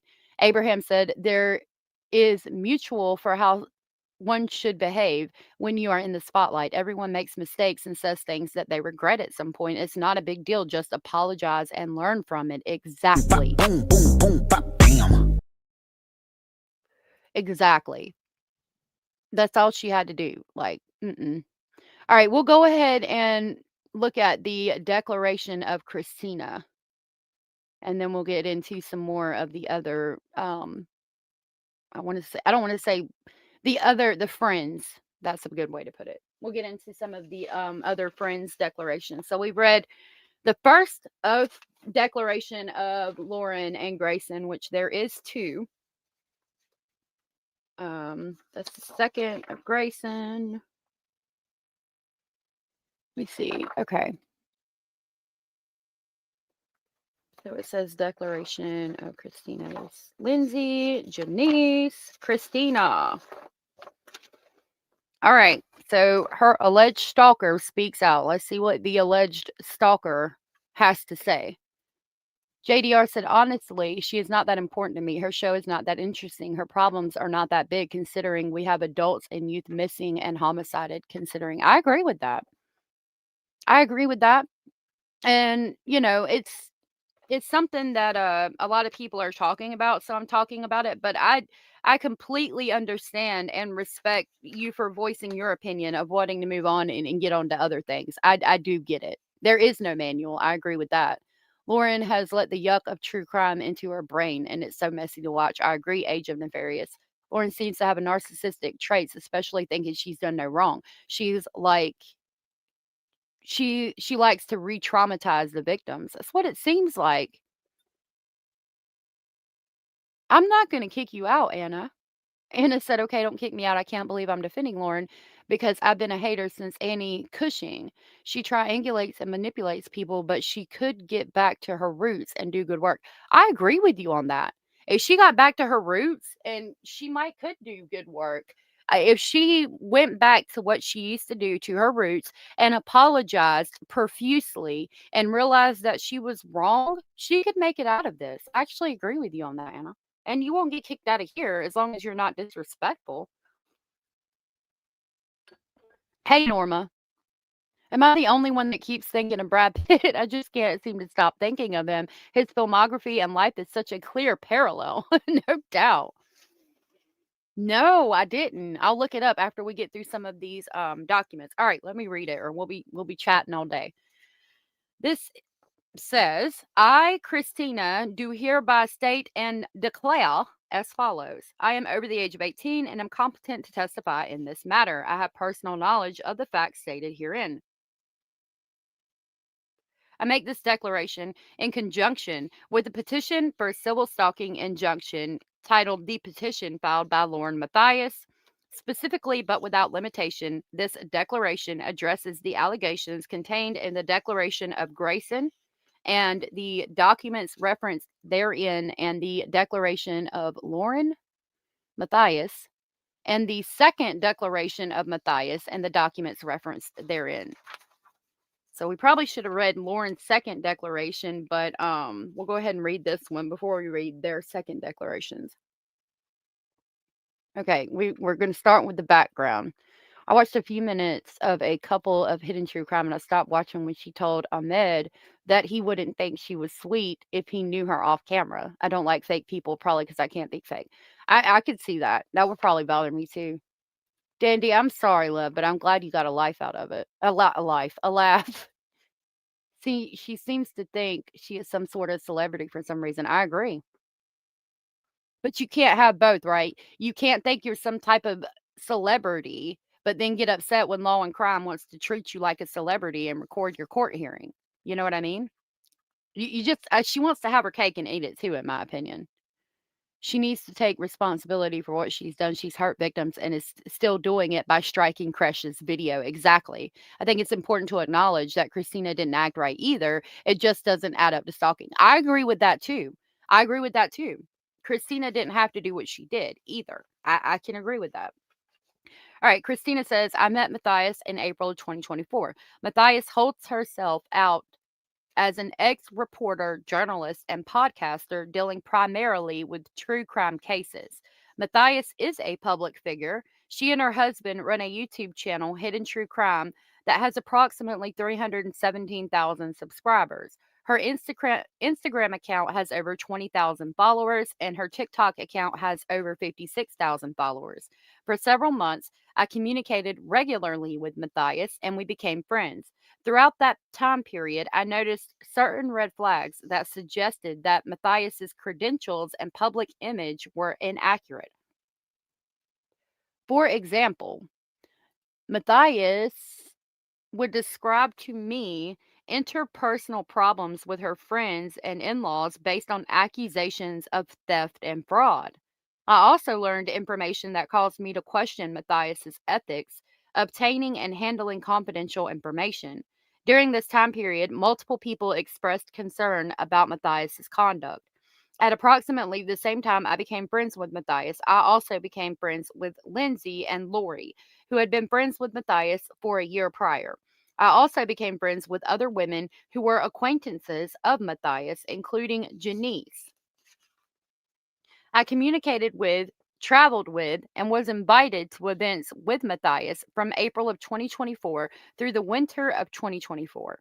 Matthias also invited me to her house while I was on a work trip in Las Vegas, Nevada. Matthias also invited me and my family to her home to swim in her pool when we were driving from Utah to California. Sounds like they were a lot closer than she wants to let on. We're at my friendship with Matthias. Hey, Salty. Mamas. Good to see you. It is just wild. There's a couple other creators you dislike as much as Lauren if you ventured into Krama. Be careful, though. Krama is addictive. It is. It is. I don't know who would hate on Gigi. She seems like such a sweet person. You know what I mean? Hey, Commander Alpha Turkey. Good to see you.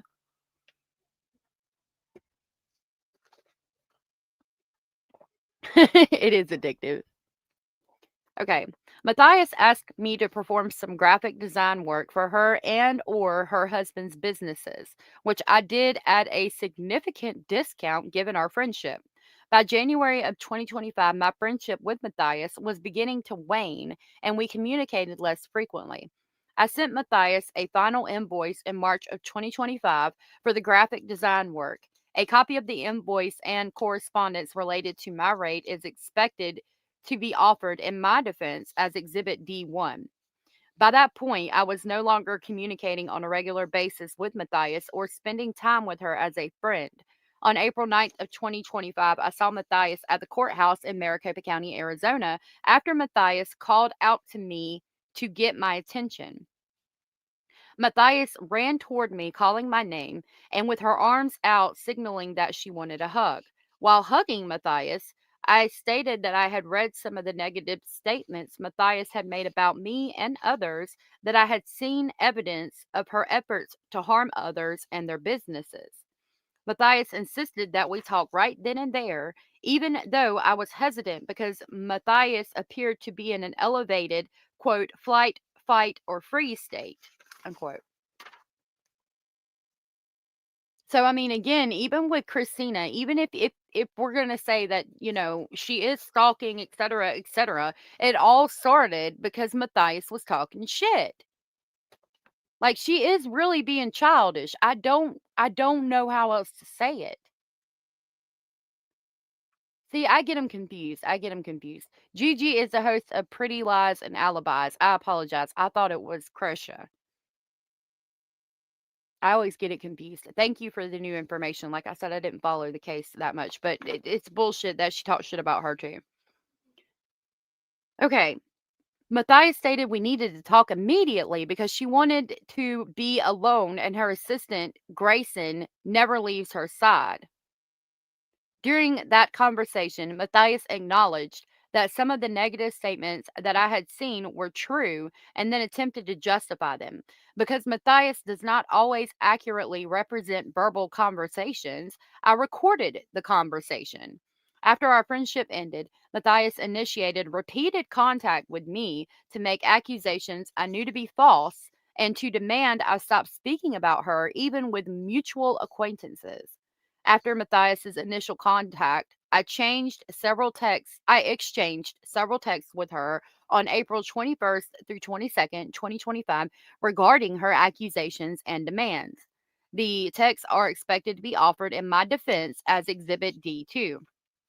Matthias blocked and unblocked me multiple times so that she could state her demands and accusations without allowing me any response. Matthias' last text was sent to me on April 22nd of 2025. It again made false accusations about my conduct and demanded that I refrain from speaking publicly about her. I have not initiated contact with Matthias since March 12th of 2025 when I contacted her for a referral for my neighbor.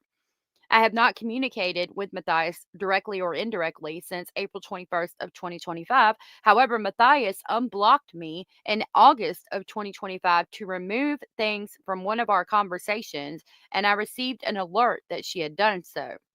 Also, on June 5th of 2025, I traveled to Arizona to attend a portion of the Lori Daybell trial. I was in Arizona for only 24 hours. Can you imagine what we might be talking about if Lori had not gone live for 9 hours? She's hijacked the whole genre. I agree with that. Joe, thank you for becoming Joel. Thank you for becoming a member. That was so very sweet and supportive of you, and I greatly appreciate the support. Thank you so very much for that. I hope you enjoy the new videos you have access to. I was talking to my mom today about maybe doing a members only live stream. I want to do something for you guys, but as you know, we've been packing up to move, so I haven't had a lot of time. Thank you again, Joel, for becoming a member. Thank you for the support, and I will grab the haunted train to pick you up on the way to Speculation Station. Thank you so very much, Joel.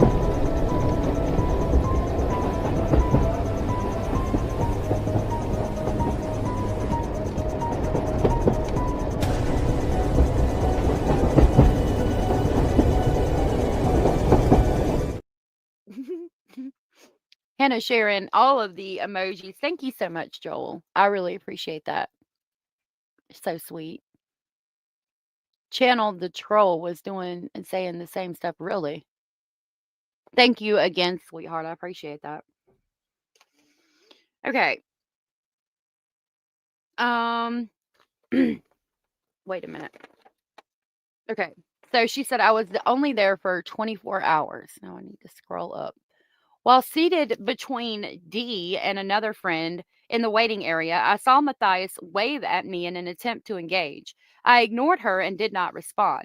This was another example of Matthias initiating contact with me, not the other way around. Greyson tried to call me twice in June 10th of 2025, but I did not answer or return her call. An image depicting the missed calls is expected to be offered in my defense as Exhibit D3. Greyson also sent me a lengthy text message saying that she felt sad, that I had my feelings hurt, and wanted to have a private conversation. I did not respond. A copy of these texts is expected to be offered in my defense as Exhibit D4. Matthias' conduct towards others. Since April of 2025, I have learned of multiple instances where Matthias has behaved strangely and obsessively towards my friends who are also former friends and acquaintances of Lawrence. On April 11th of 2025, Matthias sent that girl that starts with an H a cease and desist letter containing numerous demands aimed at curbing her free speech. The cease and desist letter is expected to be offered in my defense as Exhibit D5, and there's a little 1 beside it. So we go down here to the number 1. Matthias sent a similar letter to another mutual acquaintance, and their name is redacted. Shit. No, I'm moving out of state. We're moving to Arkansas. Hopefully within the next month. I know I keep saying that. We're waiting on something to happen that I don't have a lot of control over, so I have to just go with when it can get done. So hopefully in the next month we'll be moving. We don't that I know. Actually, we just got one. Hold on. On April 11th of 2025, Matthias sent her the cease and desist letter. So I'm assuming it's April 11th. Kim. Yeah, I'm hoping that I can do that. It depends on if I'm driving. I think I'm going to be driving, but I want to do a members only live stream of like driving out there, but I might be driving and not able to do it. We'll see. Okay, 39. Notwithstanding the cease and desist letter, Matthias has taken purposeful steps to contact and communicate with the girl she sent a cease and desist to. The girl she sent a cease and desist to describes these in details in her declaration submitted concurrently herewith. The Matthias Declaration describes 2 alleged instances in Boise involving all of the girls and others. I was in Europe when these occurred, and I learned about them only later. H, D, and S, the girls that were there, recount what occurred in their declarations submitted currently herewith. I have since received the Boise Police Department report, referred to as the report, along with copies of the videos Matthias submitted to the Boise police. Some of the videos were of my post online, even though I was not in Boise when the alleged incidents occurred. And I do have that police report that we can go over. I found it yesterday. Maybe. We might have to look at it in my video. I want everyone to know that I am Cindy, Joel's wife, using his account we share. We're in Arkansas. Joel is from their beautiful state. Oh, thank you. Where? I don't know where yet. I can't pinpoint the exact place. We're kind of looking around and still deciding. Yeah, I'll be coming back. I'll be coming back, Nicole, to North Carolina frequently because I still have a lot of family. Yeah, I would love to, hopefully I can video some of it. Like maybe I can have my older children help me video some of it as long as they're not on camera. My plan is to try to do that, hopefully. Yeah, not hard to admit when I'm wrong. No. Go to Springdale. I'm in Arkansas, so come on over. I'm in Central Arkansas. Really, Kat? Thank you. My Mr. Speculating is from there, so we're going out there to kind of be a little bit closer to some of his family. Okay. We might be in that area. I think that might be. I want to be in the Ozarks if I can. Okay. In the report, the officer stated that Matthias provided me with videos of two different incidents, including the incident at Bitter Creek Ale House. I did not see my intimidating or threatening behavior in the videos. At no point did I ask, encourage, or facilitate any of my friends or anyone else to contact Matthias. Indeed, a majority of instances, Matthias herself provoked the encounter with me in and before April and recently at CrimeCon and my friends. Matthias and Greyson have engaged in a pattern of entering spaces where I already am. And even the judge told her, if you're really afraid of stalking, then stop entering places where your alleged stalker already is. Like we keep seeing instances that allege that Lauren is the aggressor, and we're hearing about it here again in this declaration. I'm sorry, but I can't help to believe that Lauren and Greyson are the aggressors. A video journal of the move. Okay. Okay, you're fine, sweetheart. I appreciate it. It is so hot in Arizona. Okay, Rubber, good to see you, and good luck, Nicole. I got my 6th dermatologist appointment in the last 2 months in 15 minutes. Hopefully, we can get this food allergy under control. I hope you do, sweetheart. I hope you do. Oh, I appreciate that, Miss Scorpio. I don't think we'll be going that far north, but that would be super cool. I'd like to go to Missouri. You're in the Ozarks, Missouri side, no ocean, but very pretty. Yeah, I want to go to the ocean before we leave, but we're going to come out here a lot, so I think we'll be all right. Thank you guys for all of the kind words and information. So again, I mean, she's saying that Lauren is the aggressor, and it certainly seems that way. Matthias's efforts to prevent public discourse. As is evident from the Matthias declarations. Hold on.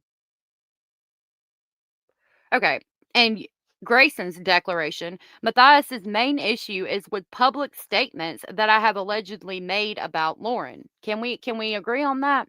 Like she says that she's upset about public statements that she has made about Lauren, and it seems to be that way. Hey Brady, good to see you. I appreciate you coming in here because you reminded me of something I need to share. I'll have to find it in a little bit.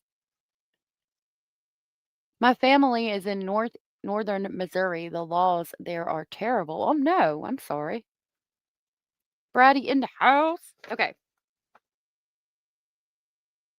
Um Matthias mischaracterizes, thank you, many of these statements or describes them vaguely to misconstrue them or present them out of context. For example, Matthias alleges that I mocked a police officer when in fact I merely pointed out inaccuracies in what the officer told me, as is my right. A recording of my post is expected to be offered in my defense as Exhibit D6, and we have that exhibit.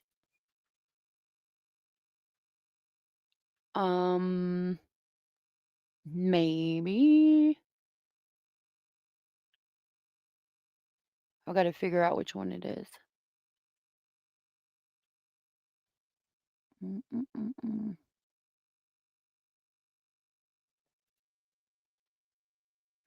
me try to pull it up. Yep.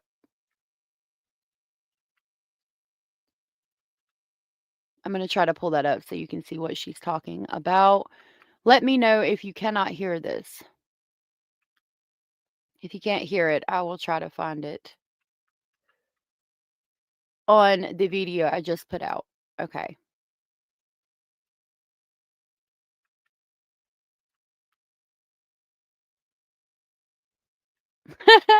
Let me know if y'all can hear it.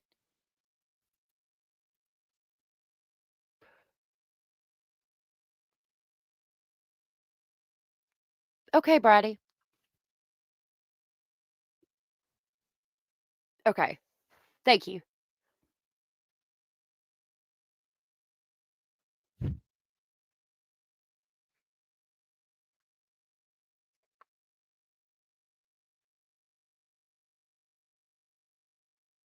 Silent?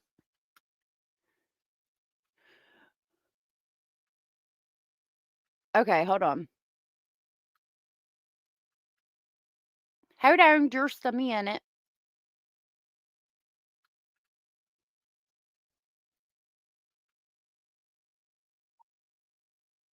It came right up. Look, y'all, I just pulled up my video and I was like thinking I'm gonna have to go through this and find it. And it came up right at the accurate, right where we needed to be. Right there it is.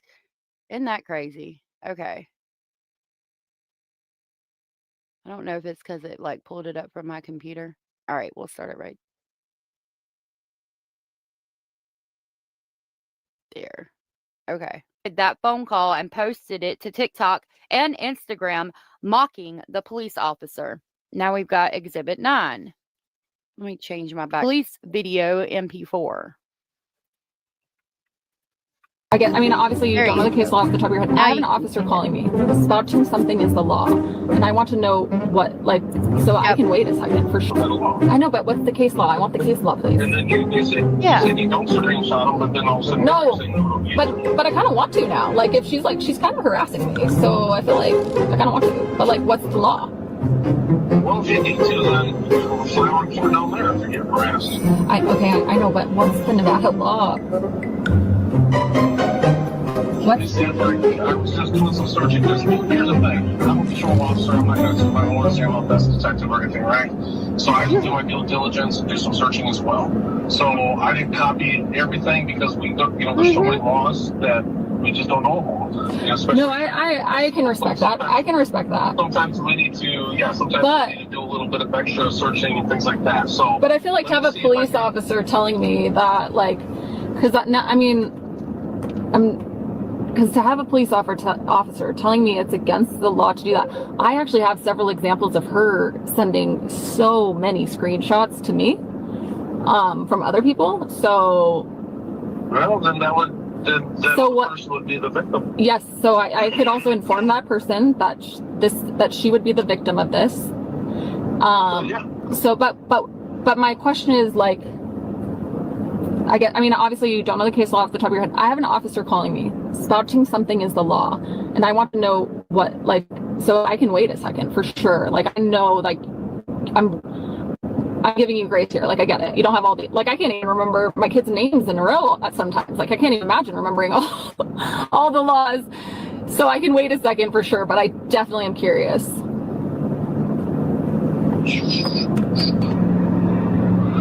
Yeah, let me see if I can find it. I mean, obviously. So it goes back over it and then goes through the comments. But I mean, for me, it shows that Lauren is basically doing what she's accusing other people of doing and then trying to take them to court for it, which reminds me of somebody in the crime community, if I'm being honest.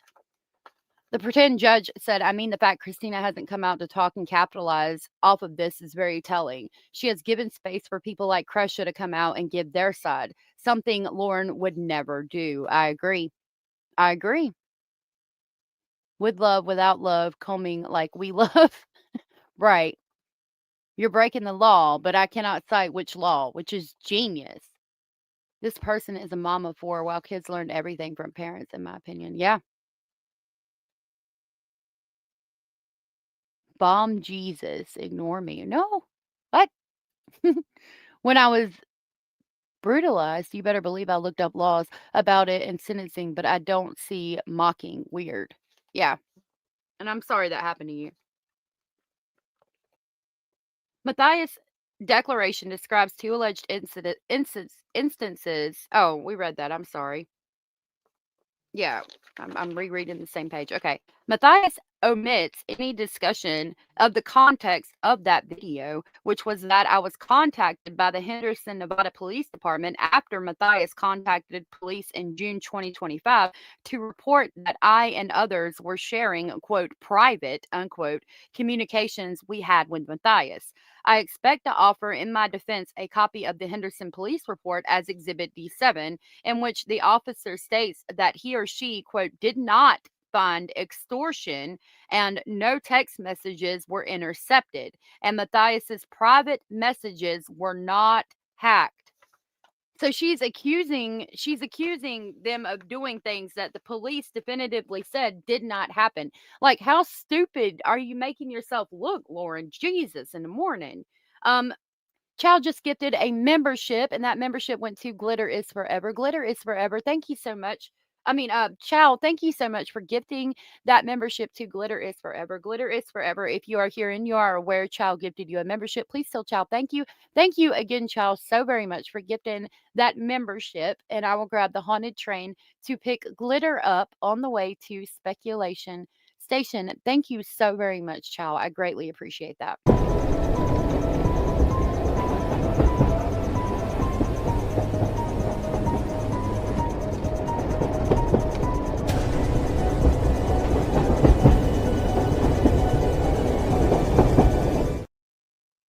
Good Lord in the morning. Thank you, Chow. Again, I greatly appreciate it.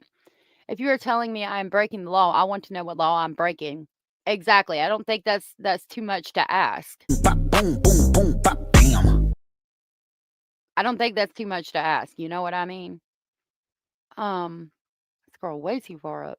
Miss Woozy said, I think Lauren and Christina both have some soul searching to do. I'm on neither of their sides, honestly. I agree with you on that. I agree with you on that. The cat and the balloon. I like the haunted train too. I agree. It's just Lauren went on a wider attack and alleged crimes against Christina. I can see that too. I agree. Okay. The Matthias Declaration describes my public comment as targeted and aimed at trying to get people to identify who I am to come after me. This is not true. Matthias also alleges that I posted an emoji on a podcast she participated in, quote, to let people know I was watching, unquote. The podcast was live and open to public comments, as Matthias's declaration seems to acknowledge. I did not post the emoji to communicate specifically with Matthias, but to sign in and participate in the public chat. An image of the emoji is expected to be offered in my defense as Exhibit D8. And I have that too. Yeah, right here. Let me pull that up. I mean, again, I didn't see it like that, and Lauren wants to say that she shared she did the TikTok video so that people would identify that it was Lauren and try to come after her, Well, no, if she wanted to do that, then she would say in the TikTok videos that she was talking about Lauren or that she was talking about the creator of Hidden True Crime, in my opinion. Like, if she really wanted people to come after you, she would say your damn name. Like, what do you mean? So there's the eyes comment from Christina. We can all show love without love bombing, and it's not toxic. We love our boom bop, ma'am, as yes, yes, I agree. Christina behaved like a jilted lover, and Lauren calls it criminal. Basically, yeah, yeah. Matthias' declaration on par with the Magna Carta and the Declaration of Independence. In freaking Lauren's mind, absolutely. To hear Lauren tell it, abso-freaking-lutely. Okay, as the Matthias declarations demonstrate, Matthias takes issue with any public post that I make about or related to her and any effort I make to investigate and or report on issues of public interest relating to Matthias. Some of my online content provides information about Matthias to the general public. My statements are not directed at Matthias, Greyson, or Matthias's family. I believe that Matthias's goal is to quash my efforts to investigate and report truth and exercise my free speech rights under the First Amendment. For example, Matthias often makes claims regarding her husband's credentials as a psychologist and adjunct professor at the University of Nevada, Las Vegas. However, I learned that University of Nevada, Las Vegas has no record of Matthias's husband serving as an adjunct professor, which means Matthias appears to be acknowledging which Matthias appears to acknowledge in her declaration. I created a video discussing this issue and posted it for public information. I also believe that Matthias is attempting to prevent me from attending public events such as criminal proceedings and true crime conventions. Sorry. Matthias is attempting to use this action to further this goal. Through this action, Matthias has me removed from CrimeCon in Denver, Colorado on the weekend starting Friday, September 5th of 2025. I purchased my ticket in June of 2024 for approximately $1,800. At the time, I was regularly in communication with friends of Matthias. She was aware that I purchased the ticket and she had no plans to attend. As recently as June of 2025, the girl she sent a cease and desist to overheard Greyson tell a friend that Matthias said that she did not plan to attend CrimeCon. Unbeknownst to me, her friends, Matthias changed her mind and attended CrimeCon, knowing that I would be in attendance with some of their other friends. I learned later that Matthias announced her plan publicly on a live stream. A video of that announcement is expected to be offered in my defense as Exhibit D9. Matthias was not a speaker and did not have a booth at CrimeCon. She purchased a day pass, and CrimeCon was not a work event for Matthias, as she stated in her second declaration. I arrived in Denver for CrimeCon and checked into the hotel on September 3rd of 2025. On September 5th of 2025, I was headed to one of the CrimeCon panels and was approached by police. I mean, okay, she's alleging that it's a case of pot meets kettle. I agree with that. She's alleging that Lauren wasn't even going to attend CrimeCon and decided to attend pretty much after they had this falling out, which again seems to be the case. It seems to be that Lauren is bullying Christine to an extent by doing these things, by going to CrimeCon even after she said she wasn't. She knew Christine paid a month's rent in some places to attend CrimeCon, and she really wanted to be there. So she basically wanted to say, uh, throw her weight around, if you will, as a celebrity, like she likes to think she is, in my opinion, and basically blackball Christina, in my opinion. I mean, I don't know what other conclusion to come to from reading this. If one decided to go to court, the other just got in with life. I don't know if I were treated badly by a supposed friend and coworker, I might be tempted to post something back, especially considering Christina is in her 20s, still young, versus Lauren, who is like 40. Well, it seems to me that, I mean, I don't know. It seems to me that Christina wasn't doing much, I wanted to say, but then Lauren started fucking with her, and she has to an extent. But if Lauren had just approached this as, I need to be careful what I say and who I trust, none of this would be happening. I made a personal slapback post I'm not proud of, and I'm way past my 20s. I mean, it happens, but I don't think that it should have ever involved the courts. None of this, in my opinion. My God, I feel like this is a we wear the same outfit and now we're going to fight on who wore it better. I mean, really, that's what it seems like, right? Limited celebrities, said Commander Alpha Turkey. Snarky Pants said, I always thought restraining orders worked both ways because if you go near the person you have a restraining order against, you get in trouble too, right? I would think so. She's trying to block her from any event. Seems to me like Lauren owes her $1,800. And yeah, I would be going to court trying to get my money back for that because she didn't have to be there. She didn't have to go. And I hope that Christina does get her money back for that. And then I hope after that it can all be squashed and left alone. Power tripping on a paper heart. Exactly. Shelby, good to see you. Thank you for reposting the stream on X. I appreciate that. Pretty spiteful, entitled woman, in my opinion. Yep. Hey, Phoenix. The person it is against is the one in line for responsibility of staying away. But little bit of Lisa, like it's like Lauren is going to where Christina is, and then saying Christina has to leave. From what I understand, that is something that seems trivial, but isn't. That woman spent so much freaking money to go to that event, and someone can come along and kick you out. They could have both been there easily. I agree. Plus the cost of travel and hotel. Oh, yes. Sorry. Rise of Phoenix.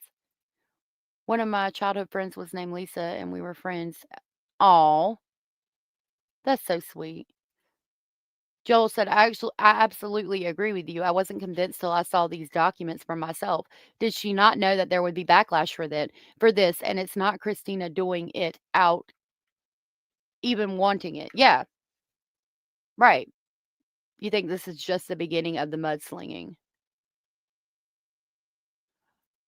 Oh, okay. I'll check it out.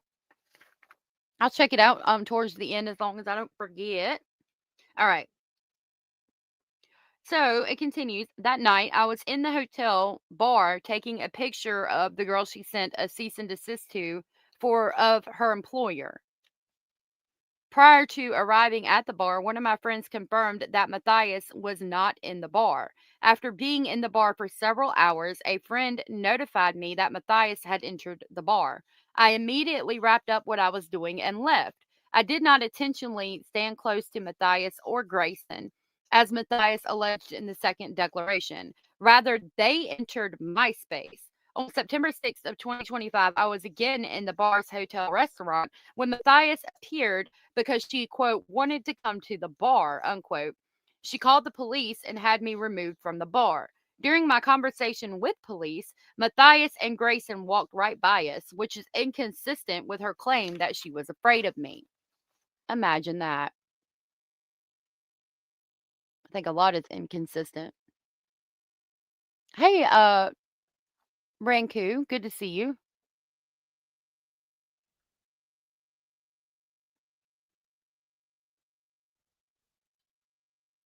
Lauren deliberately pulled the stunt at CrimeCon to say she has the power and she ain't human. Yeah. It's all bar drama. It seems that way. If Lauren keeps this up, Christina can get her for harassment and slander. She better be careful. In other words, after serving me an order that prevented me from being within 500 feet of her, Matthias purposely entered that space to force an encounter. just as she had done the prior day and to the girl she sent a follow after she sent the cease and desist letter to. On September 7th of 2025, I was having lunch in one of the hotel restaurants. I left with another individual, Joe D, and walked across the center courtyard between restaurants. I saw Matthias and immediately left the area. At no point did I attempt to approach or communicate with Matthias. The same weekend as CrimeCon, I posted 3 videos that I had created long before receiving the temporary injunction. The videos are not posted to a targeted account as Matthias claims, nor were they directed at Matthias and were not threatening, defamatory, or harassing. I did not believe the injunction restricted my ability to post public commentary. I think it's more than just a mean reaction as well. Proven by Joe Smo himself, he took the photo, but they moved 3 times closer to Christina to obtain the picture. Yep. Abellas. I've noticed that too, the pretend judge. It seems like Christina has a stronger case than Lauren does. I think she needs to be careful. What's a Mormon doing at a bar anyway? Good question. Good question. Drinking lemon drop shots. Yep.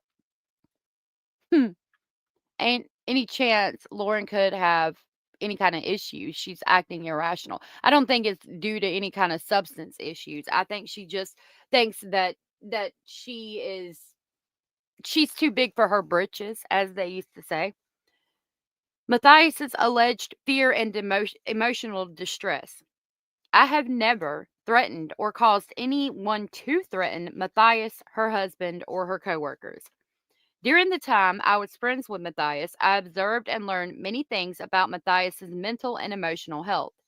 I personally observed signs that Matthias was anxious, depressed, and otherwise mentally and emotionally unwell. This leads me to question many of the statements Matthias makes regarding her mental and emotional health in the Matthias Declaration, or, at a minimum, the cause of the mental and emotional health problems. Similarly, the Greyson Declaration claims that Greyson needed anxiety medication to manage the effects, quote, I was causing, unquote, when I know from personal interactions with Greyson that she had received mental health treatment, including medication, well before the issues alleged in the Greyson Declaration. I did not cause, nor is it reasonable for Matthias or Greyson to claim I caused any of the issues they alleged simply by A, exercising my freedom of speech, and B, addressing the public about matters of public interest. I could not agree more. Boom, boom, boom, bam. Your mental health is your responsibility. If it's bothering you that she's putting out these videos, don't fucking watch. Shit. He-Man says he has the power. Oh, yeah, age gap, probably. I didn't watch a lot of He-Man. Could Lauren have substance issues? This is very over-the-top behavior. It's possible, but I don't want to put that on her. I hope not. My understanding is that Lauren and family were poor before her YouTube channel took off. I've heard that too, that she was broke before the YouTube channel took off.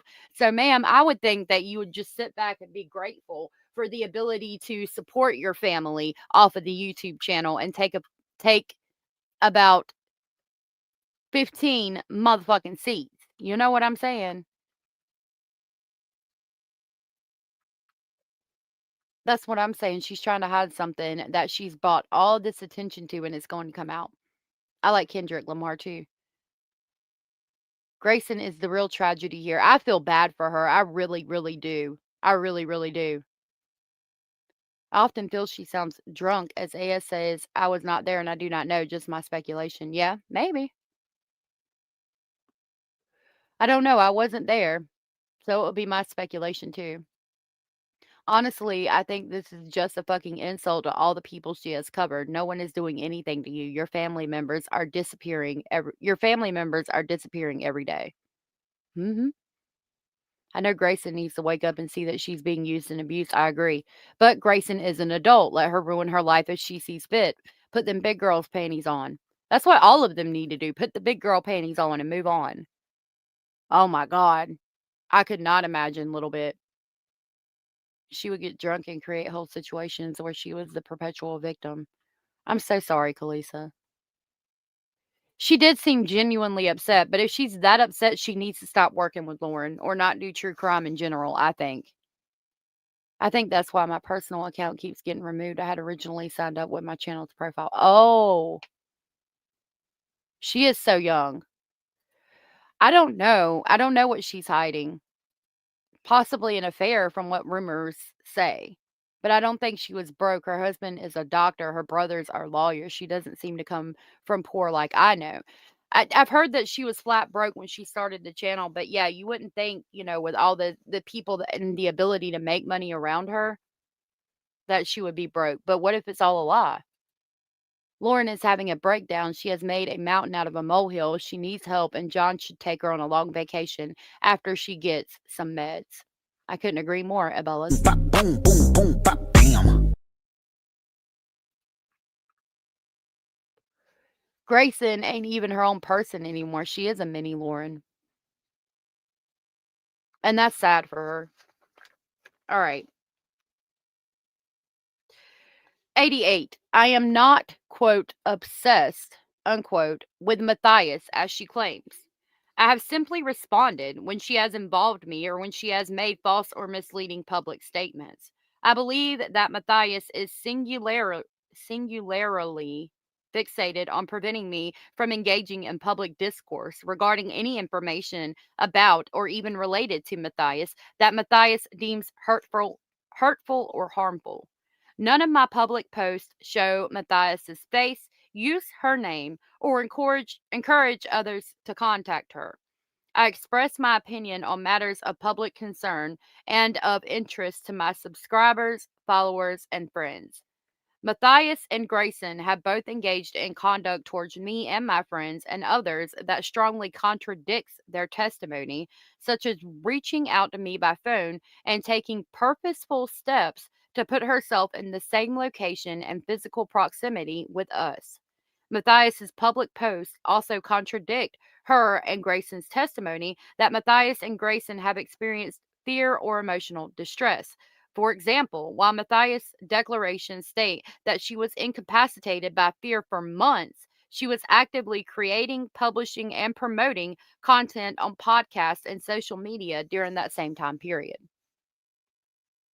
I mean, if you're going to say that you were unable to work for months, technically, if you're still creating stuff, you're working. But maybe she means she felt unsafe going out in public. But again, it seems to me like she was going to all the trials with the Lori Vallow Daybell case, and she went to CrimeCon in September. Hello, House. Good to see you.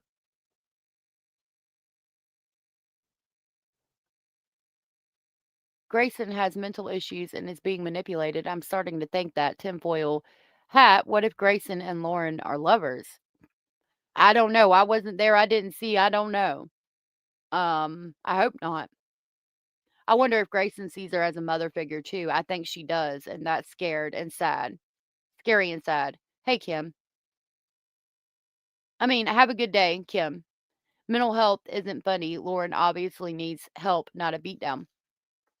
Susie, good to see you.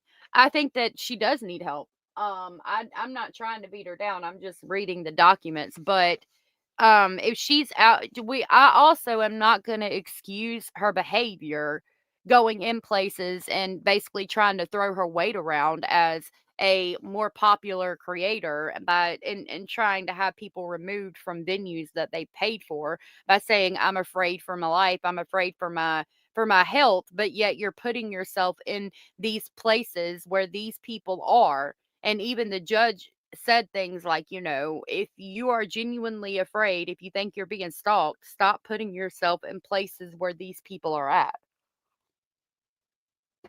Like, that's a problem for me. She needs to stop being a mean girl, in my opinion. I need therapy after seeing those brows 5,000 times this weekend. There are consequences for the choices we make. Exactly, Chow. Bop, boom, boom, boom, bop, bam. Exactly. I'm sitting on my bed. It don't get any safer than that. Susie, unfortunately, if you can't see you have mental issues, how can you heal from them? That's true. That's true. Thank you, House, for the super sticker of the. Oh, look, he dropped the mic. The little pair dropped the mic. Said mic drop. Thank you so much, House of Frio 1960. I greatly appreciate the support. Thank you so very much for that. That was so very sweet of you, and I greatly appreciate it. Thank you. 101 likes. Thank you, the pretend judge. If y'all don't mind, twinkle, twinkle, baby, and hit the thumbs up. Those brows are the result of bad Botox. I know it happened to me once. Oh, no. Jet's mama said not normal fear behavior. Exactly. She is the main character in every situation, no matter what the circumstances. Her brother was dying, and she went to be on TV, and she was at the trials. Yep. Bop, boom, boom, boom, bop, bam. Exactly. Pillows, running backs. People are allowed to form their own opinions. She has no justification to be coddled by other creators with brains of their own. You put this out there, we would never have known otherwise. Exactly. And her husband knows she should know she needs help. It's literally his job. I agree. I agree. The brows, Lauren said, blame her parents. I don't think so. No, them brows were fake as fuck. All right, continuing. Matthias has published live content over 100 times since April 9th of 2025. She has posted hundreds of pre-recorded videos and other podcast episodes during the same time period across the various platforms she uses. On July 6th of 2025, Matthias and her husband posted a hidden true crime podcast episode called, quote, Cults and Conformity, unquote, in which they discuss a variety of topics, including interpersonal relationships, the nature of cults and communities, family dynamics, conformity, cyberbullying, and AI regulation. Multiple times in the episode, Matthias mentions how she has always liked, quote, chaos, unquote, though not, quote, necessarily, unquote, the kind of chaos that hurts people. Matthias also described how she does not like conformity, and for that reason, many people do not like her. Matthias's husband casually mentioned that their company had experienced, quote, growing pains, unquote, due to negative interactions with the public. The episode contains no indication that Matthias was afraid, distressed, or panicking, which directly contradicts Matthias's and Greyson's testimony that they were unable to function in daily life and that the situation has persisted for 4 months. It also contradicts Greyson's testimony that Matthias's husband, a licensed psychologist, purportedly the very next morning confided in Greyson that Matthias was thinking about self-deletion and rocking in bed just hours after posting the episode. Wow, okay. So Matthias, thank you so much, Chow, for the $2 super chat. Chow said, "Twinkle, twinkle, baby." Thank you so much. Let me grab that clip real quick and ask y'all to please twinkle, twinkle over to the thumbs up. Come on, players, stop hating. Stop hating. Start participating. Start participating, Star. Come on, twinkle, twinkle, baby. Twinkle, twinkle. Twinkle, twinkle, baby. Thank you so much, Chow, for the super chat. I greatly appreciate that. So, the very same night that Lauren is rocking back and forth in bed and talking about self-deletion, before she went to bed that night, they did a podcast episode that was talking about cults and conformity, and they reference growing pains, don't seem at all upset in the least, and talk about negative interactions with the public. Now, I get that maybe at that time she didn't want to go out there and be like, I'm very upset. I'm mentally unstable right now. All of the things, like, I understand that, but if you're talking about these things to that extent and like seem okay for the most part, and then hours later we're told that you're sitting up in bed rocking back and forth talking about self-deletion, it makes it hard to believe. Freedom of speech does not mean free from consequences. Exactly. Bop, boom, boom, boom, bop, bam. Exactly. I would never have known about this until her 9-hour lab. I visit a lot of true crime channels and have not heard them talk about her. I agree. None of us would, I don't think. Did the snotty 9-hour lab bring in extra income on top of the Patreon? Yeah, it did. Yeah, it did. She was hit with super chats and all the things. When 10,000 were in chat. Yeah, she made bank off of that. In my opinion, she has been in a toxic relationship for a long time, and his automatic reaction is to defend her without question, enabling this behavior so he won't get her rage focused on him. Look, I've got thoughts on their relationship, but I want to be very, very careful because, again, I'm not there. I don't see, I don't know. But I've got thoughts on that relationship, and it reminds me of a relationship I once was in. And I just that's why it reminds me of that. So I have thoughts about it, but I want to be very careful. I hope that they love each other equally. I do. I hope it's not a situation where, one is like worshiping the ground the other one walks on and the other one can't even be bothered to, spend time with the child or whatever. I really hope that. Like, if you're at the point that you feel like you're going to self delete, I would, because the text messages that you wrote, like, I don't believe that. Number one, if that's true, you shouldn't be writing text messages like that. Good God Almighty. Good Lord in the morning. You know what I mean? But I feel like if you really did feel like that, it has to do with a lot of things. You're not happy in your relationship. You're not happy in your family life. You're not happy in general. Like, everything is fucked. You know what I mean? We all know who really wears the trousers in that house. Speculating, you know. Well, Dr. John did tell us she keeps him in a cage. So she did. I mean, he did actually. Y'all have to know this is generating money for all involved. Views of TikTok, other platforms, much less YouTube. Yeah. She's with him because she thought he could provide. Technically, he's a doctor. You think so? I could see that as a possibility.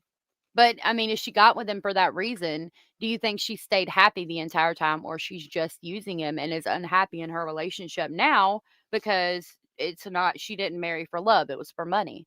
The fact that John didn't get her help for the deletion ideation makes me think he's not able to clearly see what's going on.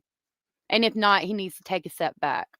And I didn't like how the story he told ended in possible deletion versus overcoming and getting better. Yeah. Has anyone checked on Brad Pitt? I haven't. Thought he could provide a platform, in my opinion. You think so? That Botox makes her happy. It seems to. Very hard to believe. And yeah, it's like, tell me you've never had to face consequences for your actions without telling me. He's a licensed psychologist, psychiatrist, and he fucking recorded her? Mm, good point. Mm, I didn't even think about that car. Good point. Okay, hold on. Okay, 99. Around the same time, Matthias also appeared on an episode of the Mormon Stories podcast where she shared her thoughts and personal details about her life. Again, this contradicts Matthias and Greyson's testimony that she was living in fear and unable to function. Instead, it illustrates how Matthias is using this proceeding to attempt to quash legitimate public discourse on topics and issues that she has spoken about in various media. More recently, on August 2nd of 2025, Matthias appeared on the, quote, gossip, rumor, and innuendo, unquote, podcast, where she announced she would attend CrimeCon and discussed numerous other topics. To date, the episode has over 12,000 views and approximately 250 comments, and they link that live stream. I declare under penalty of perjury under Utah law that the foregoing is true and correct. I'm with Christina so far on this. They're both using each other. He thinks he has a trophy wife, and she thinks he's Brad Pitt. Yep, I see that. He's bad at his job, in my opinion. Lets his mentally ill wife cry online for 9+ hours. Where was their starving child during that? So somebody pointed out that she had to come home, catch a flight to take their son trick or treating, and then left right again the next morning. Like I think Dr. John is with the child a lot, and Lauren doesn't have much to do with the child from the way it's presented. I don't know. I wasn't there. I didn't see. That's just speculation, 100%. But that's what I've heard. Holy shit, I'm sorry. That's pissing me the fuck off. And now I'm just thinking about it. I've been with you guys on this journey since we started covering it, and I don't know why it's suddenly bothering me. No, I get it. It's kind of bothering me too. That is fucked up. Why would you record her? If he did, where did he say he recorded her? All right, we got the declaration of Lindsay and Janeese.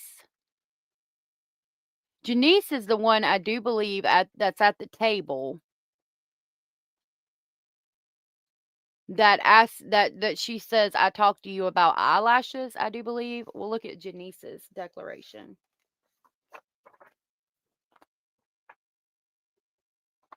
Let me see if I can pull that up. Hold on just a minute.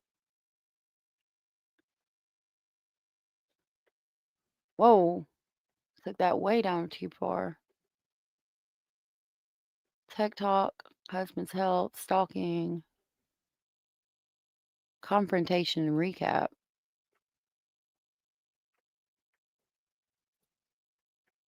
Oh, I don't know where it's at. I do declare.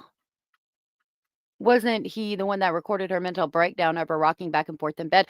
Yeah, he would have had to be the one. But the one that was recorded in bed, I think, was recorded by Greyson, and it wasn't when she was rocking back and forth in bed. It was when she shows on the 9-hour live stream. I don't know that her rocking back and forth in bed saying she wanted to self-delete was recorded.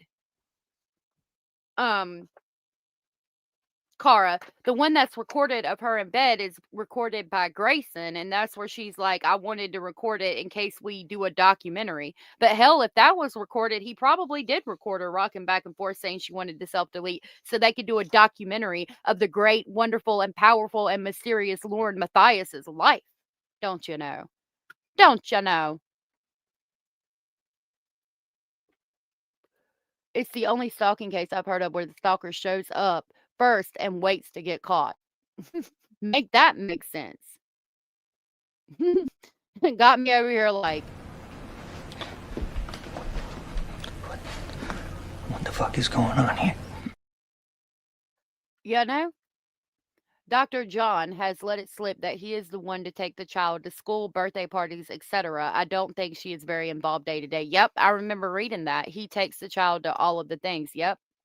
I thought it was him videoing her rocking back and forth in bed crying. And he might have, but I don't think we've heard like definitively that he did do that. Hey, Jamie. I love my coupons, girl. Me and you both. I ended up spending more money than I meant to. All right, declaration of Janeese.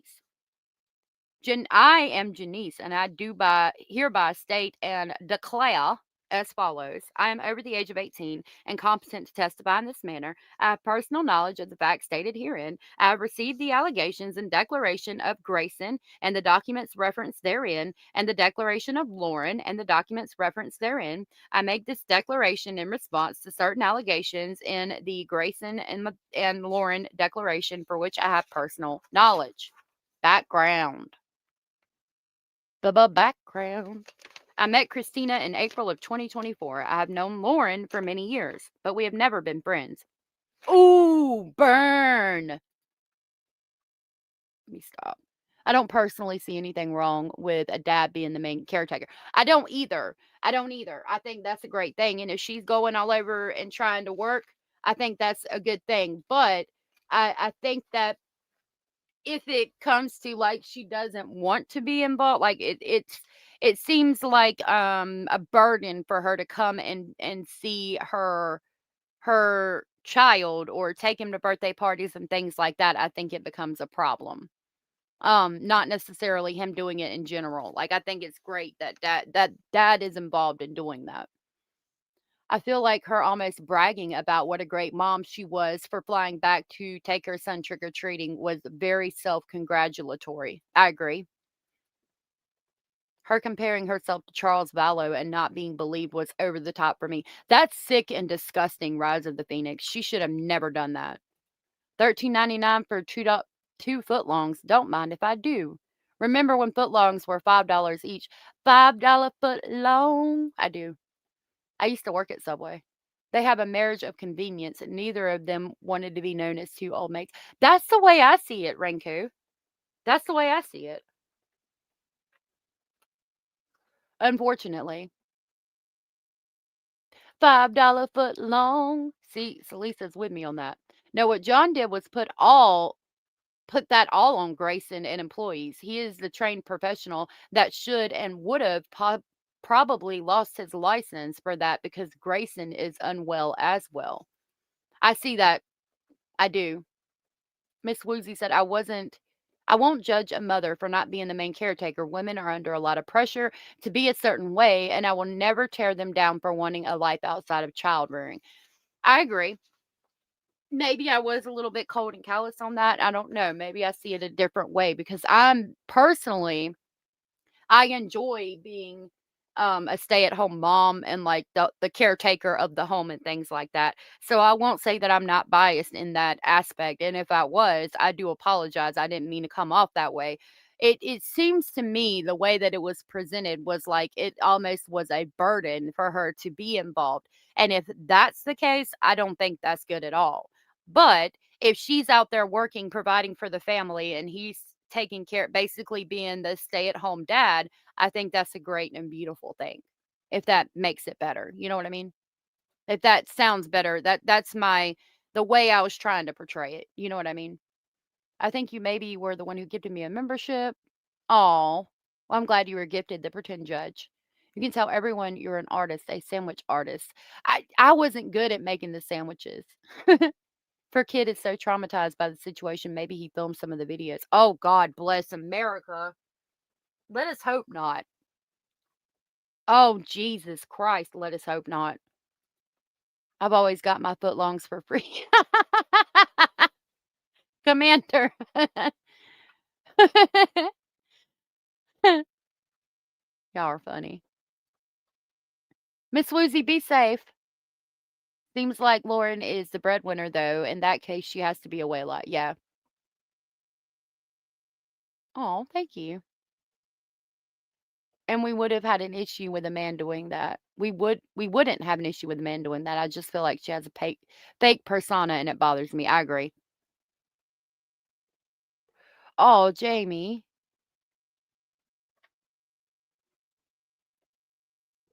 Taking your child trick or treating is bare minimum parenting. I agree. All right, let's continue. Background. I met Christina in April of 2024. I've known Matthias for many years. Since April of 2024, I have attended various events that M and Lauren also attended, including court proceedings, press conferences, and other public gatherings. My friend Lori and other friend Lindsay also attended many of the same events. In or around March of 2025, I learned that Matthias made several defamatory statements about me. Matthias sends a cease and desist. I attended Lori Daybell's trial in Maricopa County, Arizona in April of 2025. On or about April 9th of 2025, I learned of a conversation between one of her friends and Matthias. One of her friends appeared to be upset, but Matthias did not appear anxious or fearful. On April 11th of 2025, I learned Matthias sent one of the friends a cease and desist letter. Lord have mercy. Which made various accusations against their friend and demanded that she cease speaking publicly about Matthias. On April 15th, I tried to talk to Matthias about the statements. Fearing that Matthias would misrepresent the conversation, I attempted to record it. Matthias approached me while recording me and asked me if I was recording her. She later submitted the video to the Boise Police Department. Let's pull that up. I think I'm going to have to pull it up on my page. I'll just keep it up on my page because it doesn't allow me to play from my channel. I mean, from my computer.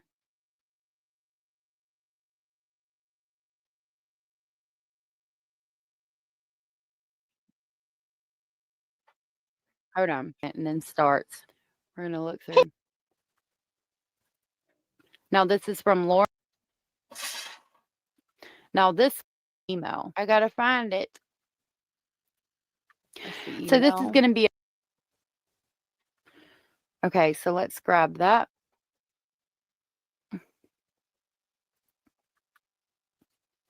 Yep, here we go. Here's that video. So this is that girl.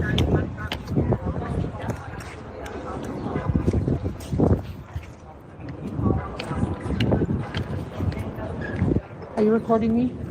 Please do. Okay, I need And please. Okay, there's And then two there's parts another. of this exhibit. That was A. And now this is B. Oh.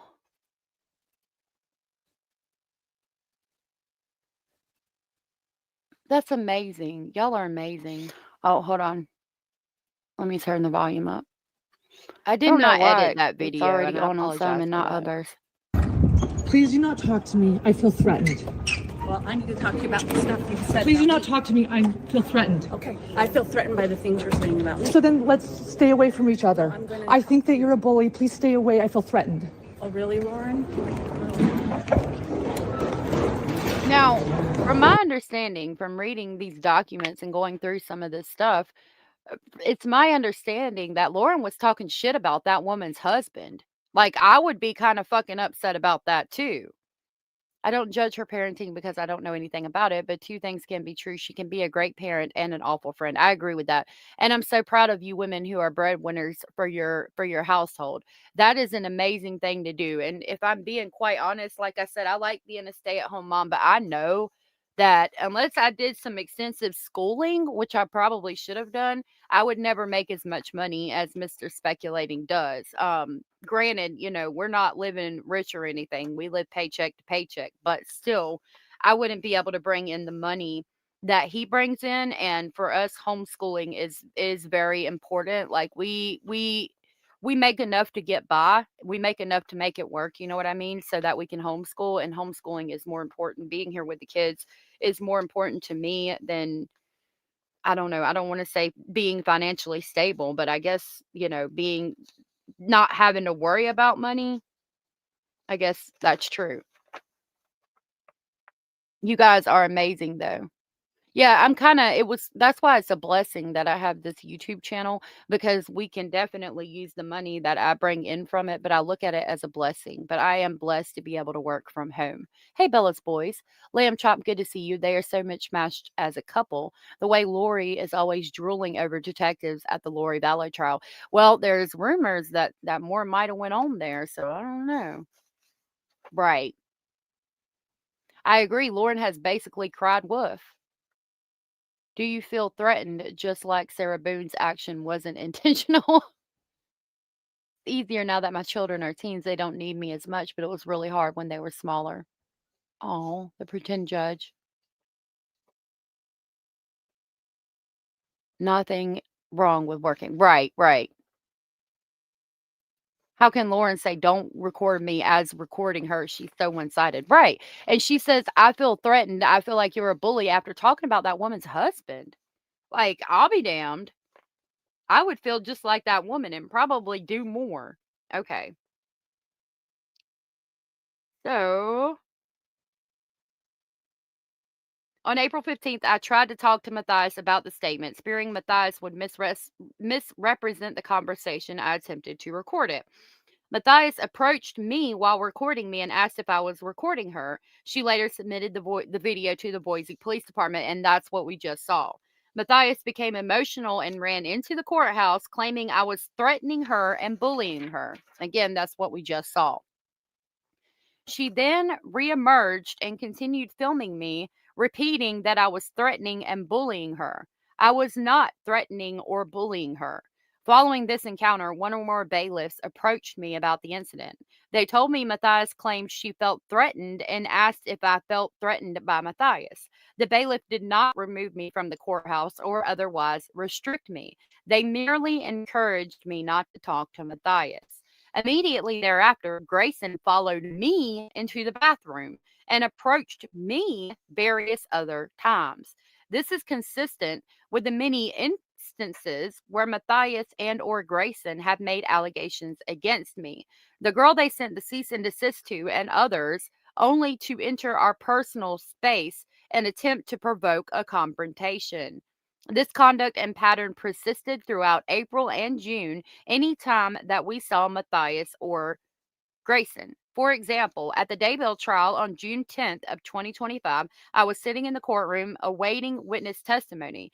During a break, Matthias and Greyson moved up 2 rows to sit directly behind me in the courtroom. See, and in all of these, it makes sense to me, right? Because it's not illegal.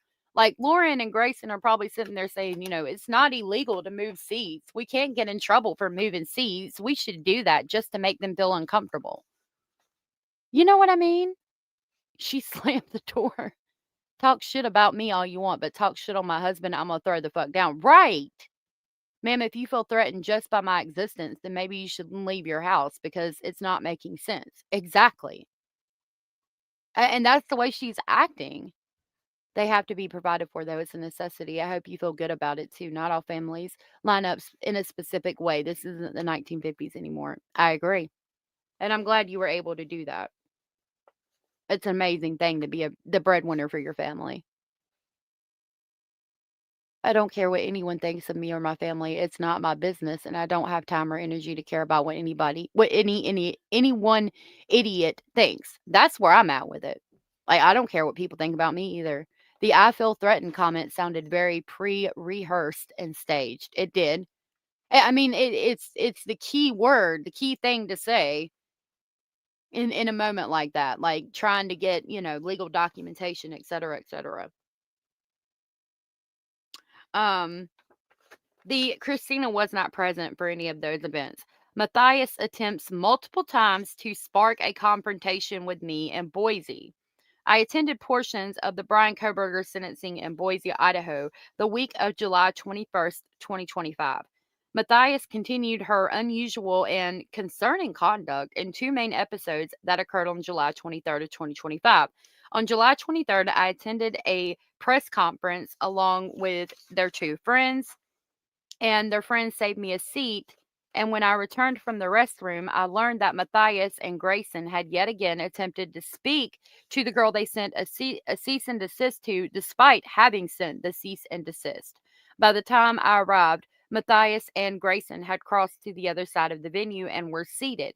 Then, for no apparent reason, Matthias sent Greyson back across to our side of the venue. Greyson came and stood in front of me and next to my friends who were seated on that row. I took a video of Greyson standing next to us, but I did not put a camera in her face as she claims. A picture showing my position in relation to Greyson is expected to be submitted for Christina's defense as Exhibit D11. Later that night, I went with friends and others to a favorite restaurant in Boise. We dined for approximately 2 hours before leaving to go get dessert at a different restaurant across the street. After I exited the restaurant, I learned that Lauren and Greyson arrived at the restaurant and positioned themselves outside the dining area near the exit. Given Matthias and Greyson's position, there was no way to exit the restaurant without passing right by Matthias and Greyson. They again briefly spoke to Matthias and expressed her views that it was inappropriate for her to continue to try to contact or provoke an encounter with the girl she had given the cease and desist to. We then crossed the street for dessert as previously planned. At no point did we attempt to further engage with Matthias. Nevertheless, Matthias called the police and accused us of stalking. Oh my goodness. Chow, thank you so much for the super chat. Chow said for your homeschool supplies fund. Oh my goodness. Thank you so much. That was so sweet of you. Chow said, children are a gift from the Lord. They are a reward from Him. And that is Psalms chapter 127, verse 3. God bless you and your family, Jessica. Thank you, Chow. God bless you and yours. Thank you so much. That was so very sweet and supportive of you, and I greatly appreciate it. Thank you. They are a gift from God. They really are. Thank you so much, Chow. Yeah, it is. My name is Jessica. I guess her constant coughing may be a result of that. What? I missed it.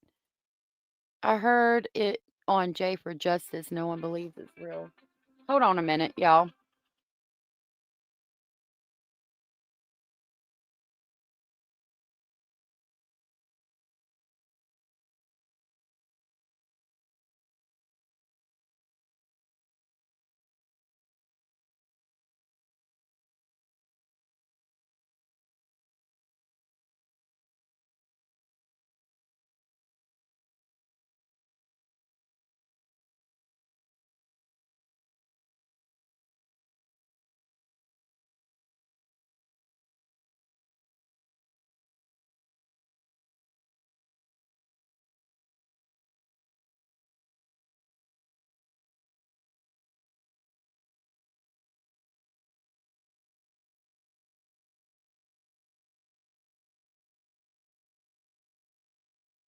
I apologize, my child. Okay. Sorry about that. I could have done it without I could not have done it without my strong support system. Now they're older. I take them with me on any break, but I didn't go to uni. I went with my babies to have that option all. Okay, let me get back to this. Rather it was okay. I lost where I was at. Nevertheless, Matthias called the police and accused us of stalking her. I spoke to an officer, explained the situation, and the investigation is now closed. I received a copy of the Boise Police Department report titled The Report. I have provided the report for use in Christina's defense as Exhibit D12. I also received a number of videos that Matthias submitted as evidence of her claims. These included some of Christina's public posts, even though Christina was not present in Boise, as well as videos of the courthouse incident described above and the incident in Boise. In the report, the officer stated that, quote, Matthias provided me with videos of two different incidents, including the incident at Bitter Creek Ale House. I did not see any intimidating or threatening behavior in the videos. Christina was not with us during either of these incidents in Boise and was, in fact, out of the country. Christina did not suggest, ask, or otherwise prompt us to interact with Matthias at any of these events following the cease and desist. Rather, it was Matthias and or Greyson that initiated the contact. Matthias's conduct continues to present. I attended CrimeCon, which occurred September 5th through 7th, 2025 in Denver, Colorado, along with two friends and others. Matthias and Yor also attended CrimeCon and continued their pattern of trying to provoke a confrontation with me, the friend, and others. Enjoy your gifts from God. Oh, I'm so sorry. I'm so sorry, Joel. I'm glad that you got the 4 months, but I'm sorry that happened. Has spoken about it on her channel. She says that's what her cough is from. Oh, really? Hey, Mississippi. Good to see you. Okay. Cindy, I'm so sorry too. I'm so sorry for what y'all have gone through and all the things. That's horrible. I'm sorry. Okay. It continues. I was surprised later when Christina received a temporary restraining order. I was not aware of any attempt that Christina had made to contact or otherwise engage with Lauren or Greyson at CrimeCon. Even when Christina was speaking to the police about the order on September 6th of 2025, I watched Lauren and Greyson walk right past where Christina was talking to the police. Lauren claimed in the request for a temporary restraining order that she believed she was in immediate danger and that Christina and her accomplices were planning another confrontation at CrimeCon. But I have a video from September 6th of 2025 showing Lauren in a restaurant chatting with someone with friends and others nearby. A copy of the video will be provided for the defense as Exhibit D13.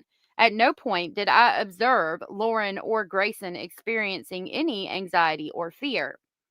Alleged fear and emotional distress. Of course. What? I didn't see Cindy's comment, but I'm sorry, Cindy, for what you've been through as well. I know Cindy's been through a lot too. I'm not sure what to believe from her these days. MS at all. It's different for everyone. Oh no. Yeah, I've heard that she had MS or something. And I'm sorry she's going through that. Alleged fear and emotional distress. I dispute the allegations regarding Christina's online posts and their alleged impact on Matthias, her husband, and Greyson. It's not clear to me what posts and public comments Lauren and Greyson referenced in their declarations. However, I have listened to and or viewed a significant amount of Christina's content, some of which is about Matthias. The content does not threaten, defame, or harass Lauren. Christina does not purport to address Lauren directly or indirectly. Rather, Christina is simply engaging in public discourse regarding topics of interest in the true crime community, which at times includes Lauren and Lauren's conduct and public statements.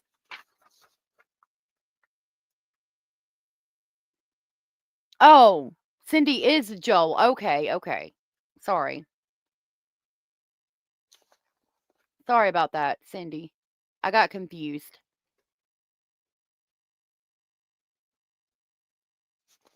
Okay, last page. Lauren has spoken publicly on many aspects of her personal life, her purported credentials, and a variety of true crime related topics. From what I know of Lauren and Greyson, based on their public statements and the time I've spent at the same public events, I do not believe that they have suffered the adverse effects they describe in their declarations. I also do not believe it would be reasonable for a public figure like Lauren, who is outspoken on many issues, to experience fear or emotional distress from others exercising their right to public discussion on issues of general interest. I believe, based on my personal experience, that Lauren is attempting to intimidate me and my friends in order to discourage us from speaking publicly and attending public events. And they declared that it was all true. And that's what I see as well. I mean, I'm sorry. I find myself continuing to agree with the opposition here.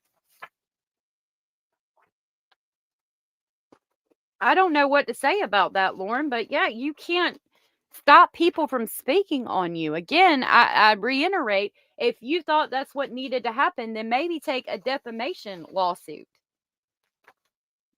You know? The book of Job is a good one for those going through things. Ecclesiastes is good for those who have gone through things. Thank you for that. All right. So we've been going for 3 hours. We'll do one more before we go for the day.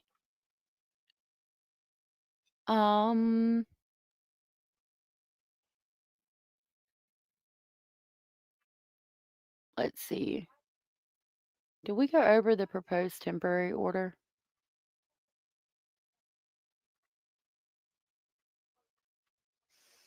I don't think so. Let's look at the proposed temporary order. Let me see if I have that printed out. I might not have it printed out. I also have Greyson's second declaration. We might read that one too.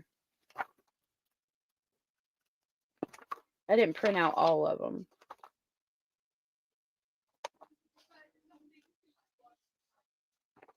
Okay, I don't have this one. This is amended temporary civil stalking injunction from the 4th District in the state of Utah. Lauren Matthias is the petitioner. Other people protected by this order would be Greyson and John and her son. Dastin Doe. She wanted to get the order against Christina, who was a white female. The court has jurisdiction over the parties of this case. It says the court has reviewed the petitioner's request for stalking injunction and finds that the court has jurisdiction over the parties in this case. There is reason to believe stalking has occurred, and the respondent is the stalker. The petitioner has the right to or the respondent has a right to a hearing if he or she asks for it. To Christina, obey all orders initiated by the judge. Violation of these orders is a Class A misdemeanor. So do not stalk. Okay. Let me go over here real quick. Hold on so we can see it better. Hold on just a minute.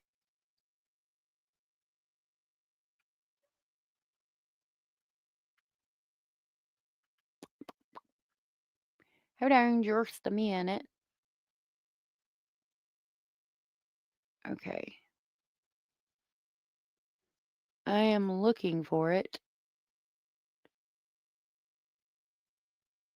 I think that's it.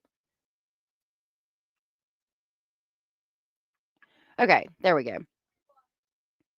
So, do not stalk the petitioner. This means that you must not do things such as follow, threaten, or defame the petitioner in any way that would cause a reasonable person to suffer emotional distress or to be afraid for that person's safety or the safety of another person. For a legal definition of stalking, see the Utah Code. There is a no contact order. Do not contact by phone, text, mail, or email or communicate in any way with the petitioner and any person listed on page 1 of this order, as well as any person listed below, either directly or indirectly through a third party. Other people you must not contact would be John and Greyson and the son.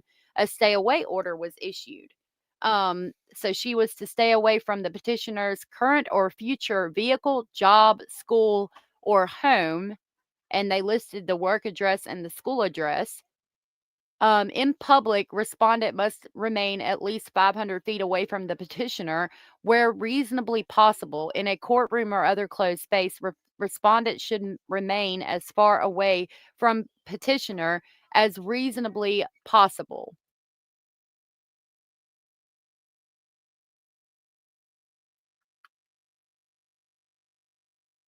Okay. Not Florida, Cindy. Okay. Sorry about that. I appreciate y'all with the correction. None of those are checked. So it says, warning to respondent, attention, this order is an official court order. No one except the court can change it. If you disobey this order, the court may find you in contempt. You may also be arrested and prosecuted for the crime of stalking and any other crime you may have committed in disobeying this order. The order will remain in place until the hearing on the request for civil stalking injunction scheduled for October 16th of 2025. This order is valid in all U.S. states and territories, the District of Columbia, and tribal lands.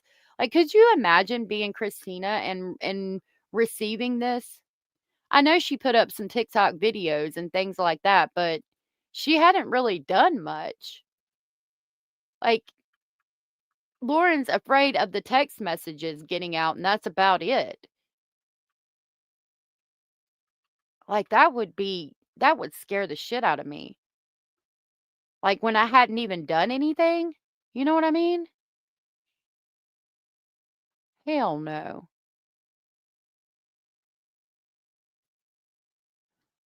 Okay.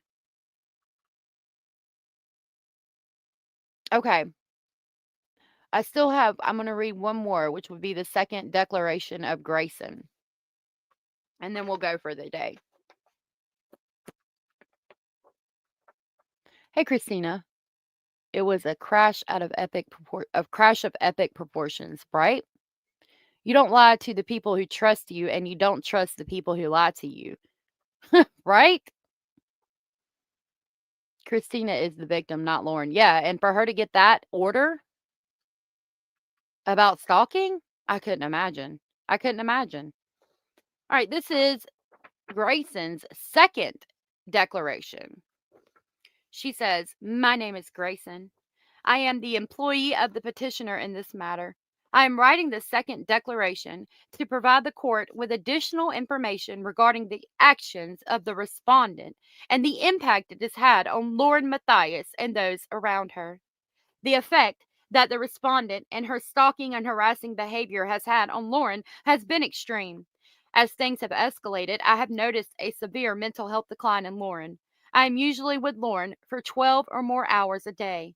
The two of us also travel frequently for work, and during travel, we are together nearly 24 hours a day. Aside from her husband, I am the one person she spends the most time with, and I have been the person who she has confided in the most during this. As to the effects it has had on her mental health, I was the person with Lauren on the day she was confronted by the respondent in April.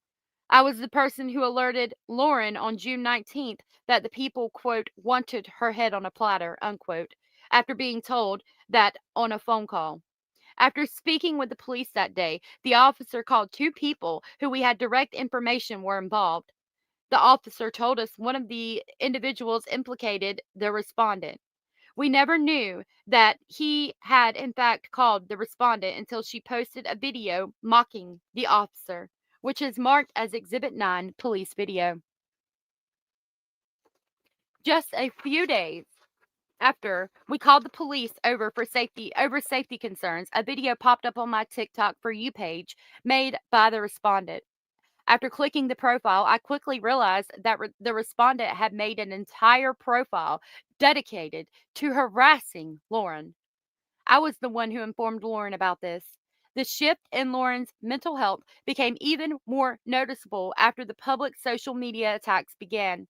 I have seen the panic and fear in Lauren over the last few months as the respondent continues her pattern of escalation.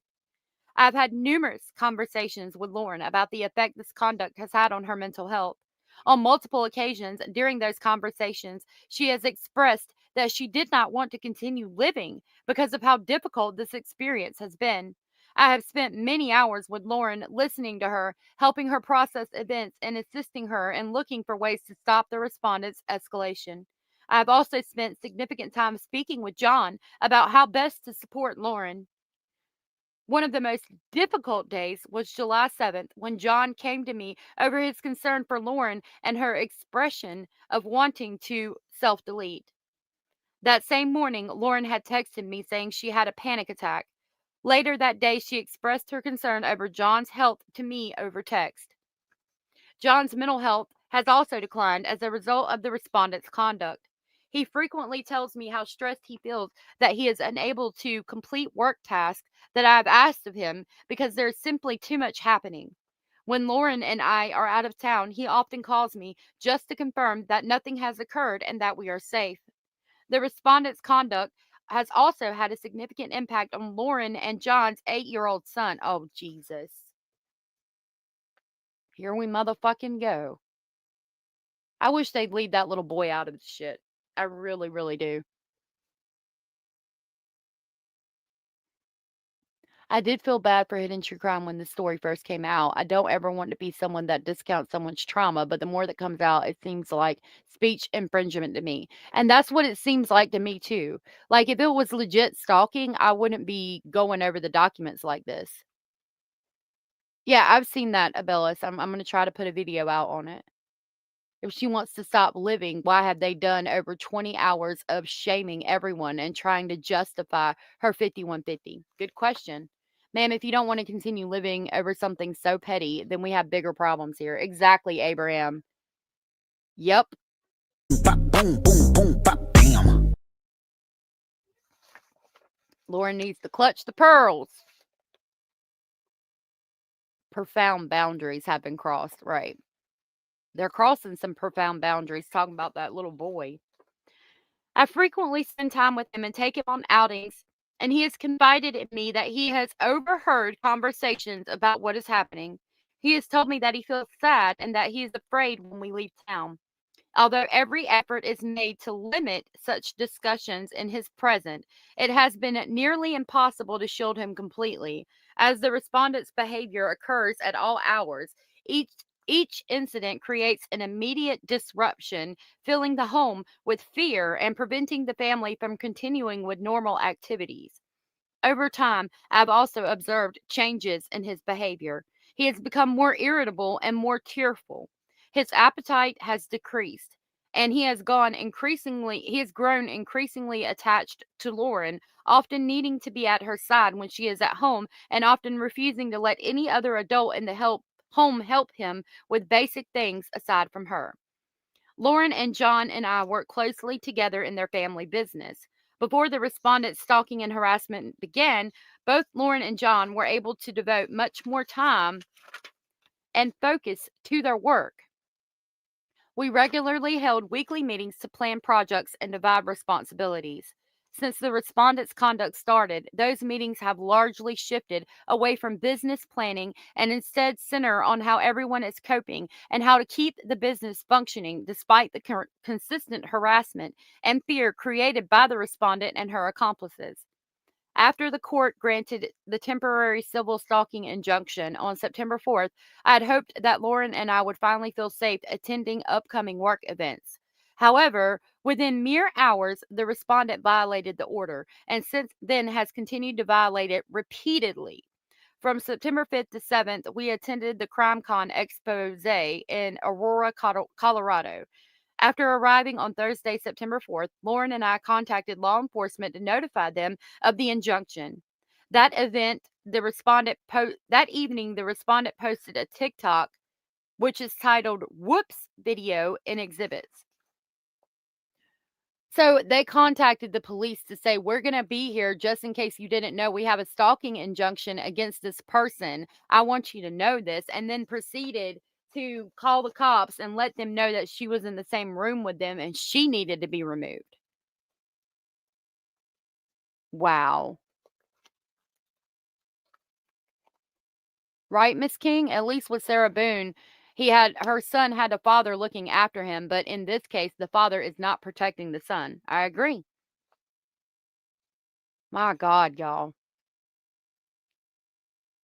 Angela said, I don't, or Angel, sorry, Angel said, I don't know how terrible the texts are. She's so histrionic. I don't know if she's freaking out over something big or small. Everything seems like a major ordeal. It does. It's too much.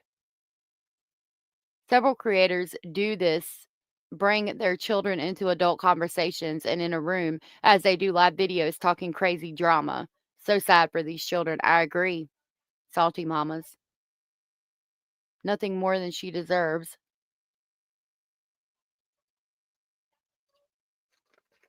My God, y'all. The following morning, Lauren and I met with officers as well as with the head of CrimeCon security. During that meeting, we were informed that the respondent herself had already spoken with CrimeCon staff about the injunction and had essentially indicated that she intended to disregard it. To say both Lauren and I had an immediate increase in fear is an understatement. We missed the first few hours of CrimeCon while we waited for the Aurora Police Department to ensure she was removed. Law enforcement notified us later that day that the respondent had been personally served a physical copy of the order and was removed from CrimeCon. Just hours later, the respondent was standing only a few feet away from Lauren and me in the bar area of the hotel with only socks on, holding a camera in her hand. Lauren and I had already been in the bar for several hours when I first saw the respondent. Lauren told me she was afraid, but she also expressed fear of being followed if we left the bar area. I asked a friend nearby to help keep an eye on Lauren while I sought help with another friend. I first asked hotel staff if there were any officers nearby. When I was told there were not, I returned to the bar and called an officer with the Aurora Police Department. The respondent remained in the bar for quite some time, but left shortly after noticing I was on the phone. She then made 2 more videos on her targeted social media accounts with just a couple of hours of leaving the bar. When Lauren and I saw them, Lauren expressed extreme fear due to the threatening nature of the videos. Did someone forget to tell Lauren that we're not supposed to bring out the fruitcake until Christmas? She's paying people to watch. I could not imagine. You know what our kindergarten teachers used to tell us? Like, if you tattletale too much, she would say, if you continue to tattletale, I'm going to get me a pink pipe cleaner and I'm going to twist it into a little piggy tail and I'm going to make you wear it in the back of your pants all day. Like, I know that's mean as hell, but it sounds to me like that shit needs to start happening again. If Lauren had to walk around with a little piggy tail in the back of her britches for being such a fucking tattletale and crying and complaining and misusing the police like this, I think the shit would stop. Greyson continues, the next afternoon, I was seated in the hotel bar area having lunch with Lauren and several colleagues when both of us observed the respondent just a few feet away. She was escorted into the adjoining restaurant located directly behind us. The restaurant is part of the same indoor bar and dining area and is well within 50 feet of where we were seated. Based on my observation, the distance was closer to approximately 75 feet, which constituted another violation of the order. The fact that she continues to defy the order, even after it was signed by a judge, is extremely frightening. Her repeated violations demonstrate not only a complete disregard for authority of this court, but also a willingness to escalate her behavior regardless of the legal consequences. This makes it impossible for us to feel safe, as we are left to wonder when and how she will next attempt to insert herself into our lives. It shows that standard boundaries and legal directives do not deter her, leaving us in a constant state of fear and vigilance. The ongoing defiance underscores the seriousness of her conduct and the urgent need for strong and continued protection from the court. For months, the three of us have attempted to move forward and disregard the respondent's behavior. However, it has become impossible to ignore as it continually disrupts our core sense of safety and relationship with those around us. We live in a constant state of fear, losing sleep and bracing ourselves for what the respondent may do next. The conduct has only escalated over time and has never de escalated. Lauren and her husband deserve to perform their job without fear of being stalked and harassed through multiple avenues. Lauren deserves to be able to attend work functions out of state without fear of who may show up and harm her. She shouldn't have to be panicked 24 hours a day about what the respondent may do next and how it can impact her life, the life of her family, and her family's livelihood. The respondent has shown she will go to great lengths to harm Lauren and seemingly anyone in a close proximity to her. For all of these reasons, I respectfully ask the court to grant a permanent civil stalking injunction. The respondent's conduct has not diminished over time, but has only escalated, even in the face of jurisdictional orders. This ongoing pattern of harassment and intimidation has stripped Lauren, John, their young son, and all of us who work closely with them of any sense of security in our daily lives and professional activities without lasting protection. Lauren will continue to live in constant fear for her safety and the safety of her family. A permanent injunction is the only measure that can provide the security and peace of mind necessary to allow them to move forward with their lives and their work without the continual shadow of fear created by the respondent's actions. Stop it. My God. And it's certified. Maybe she should just let the emails come out and not be fucking afraid. Take responsibility for the shit you said. Hey, Dor, good to see you. I guarantee you that this has been written in a meeting and not written by Greyson herself is too specific, especially for a young 24-year-old who doesn't have much experience. I think it was written by John because it says a lot of the same things that John said in his. And he knows what to say to get action from the court, in my opinion. Greyson got sucked into this drama. Obviously, Lauren is way too influential on her mental health. I agree. Just how is Christina stalking her? I still honestly haven't heard how. None of us have. Making videos, threatening to release her text messages. Lauren had her removed from CrimeCon after that girl had paid $1,800 to go, and Lauren wasn't even planning to go. Lauren does need to be certified. She is just afraid her affair will get out, and this is why her and hubby not living together possibly, and why the hotels, but they are trying to save them from the embarrassment. It's a possibility. I don't know. I wasn't there. I didn't see. I don't know. But if she had an affair and they're trying not to let it get out, this is not the way to do it. But I mean, maybe don't have the fucking affair in the first place. I think she might be hiding an affair, but that's not all. I think it's very possible. Very entitled, bratty little me. Very entitled.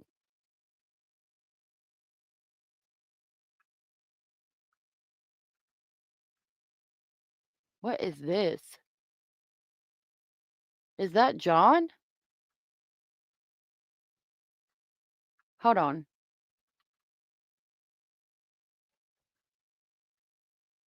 Yeah.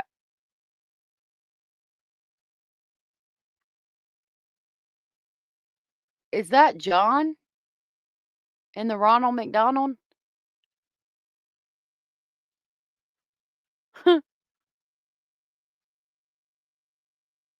What the hell? What the hell? If you know the person you have an RO against is in a certain place already and you don't actually need to be there, you should be the one to leave. Exactly. Boom, boom, boom, bop, bam. Exactly. Well, if she had an affair, that's not stalking, that's her cheating. Yep. Scary. Sorry, I didn't give y'all any warning. Okay, hold on. Here's some Basil and Rocco. Oh my goodness. Hold on. Hold on. I don't know if I'll be able to play the video. We'll try.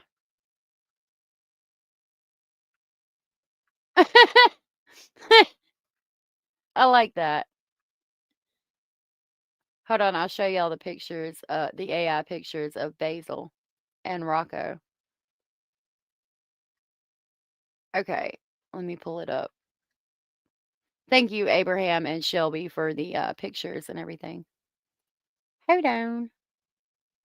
Hold on just a minute. Let me get it pulled up. Do do do do do. Peace hold. Peace hold.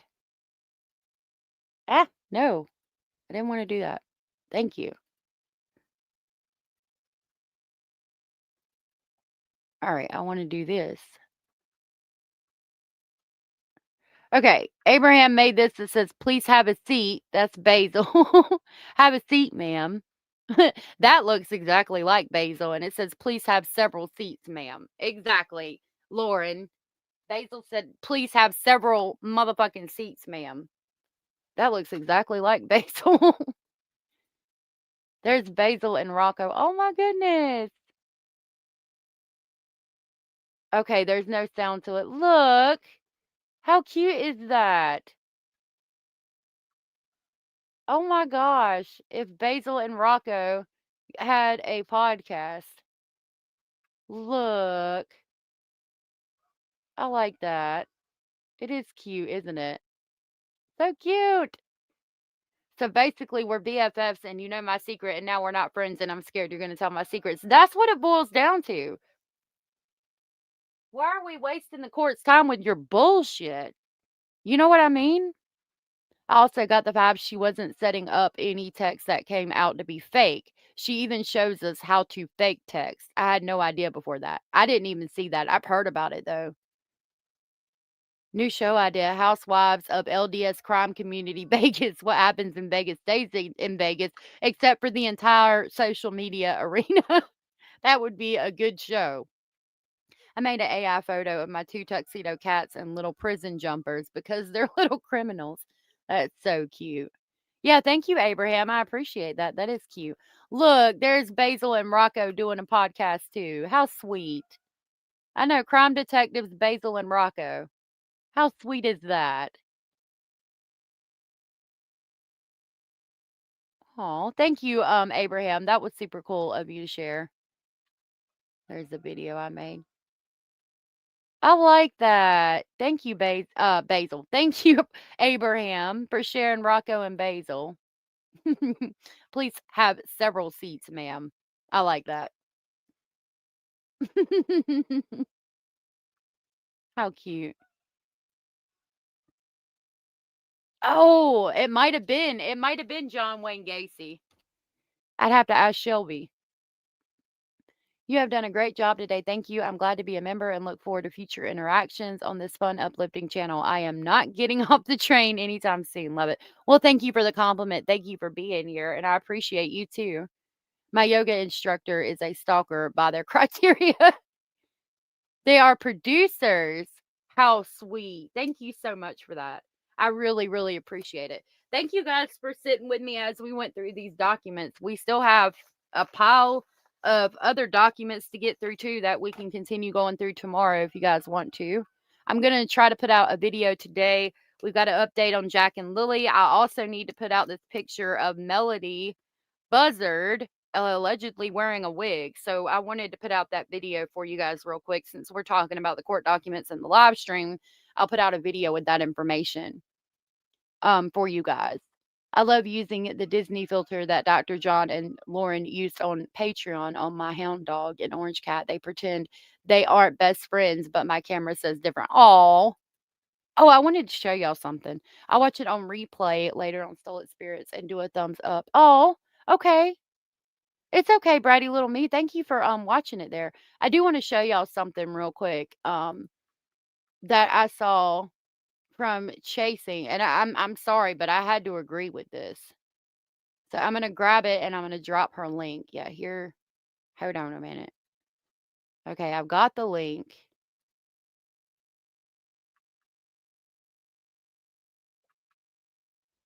I don't know where she's at. She's in the Echo area. So this is from Chasing True Crime, I do believe is the name of her channel. And she made this short. I just dropped the link to it there. And I wanted to play this for you guys from Chasing on this situation. Okay, I chose the clown filter because Lauren from Hidden True Crime is a clown. You struck Kresha down for what? For showing the text that we all knew were going to come out? What exactly are you doing? Do you have a PR person or anybody who can really, help though. you? Because this is ridiculous. Now that you've done, are you going to strike everybody? Because she can put them out on other platforms like X or Facebook where you can't strike her down. You can't get them taken down. Then what? The truth always finds a way. Always. Okay, I chose the clown filter because Lauren from Hidden True Crime is a clown. I just wanted it to play that part again. You know, I can't believe she struck Crusher. Like, she real bad fucked up then. A lot of people, I feel like, that were even on the fence about it up to that point are not on the fence anymore, I think. You have to stay. Yes, you have to stay.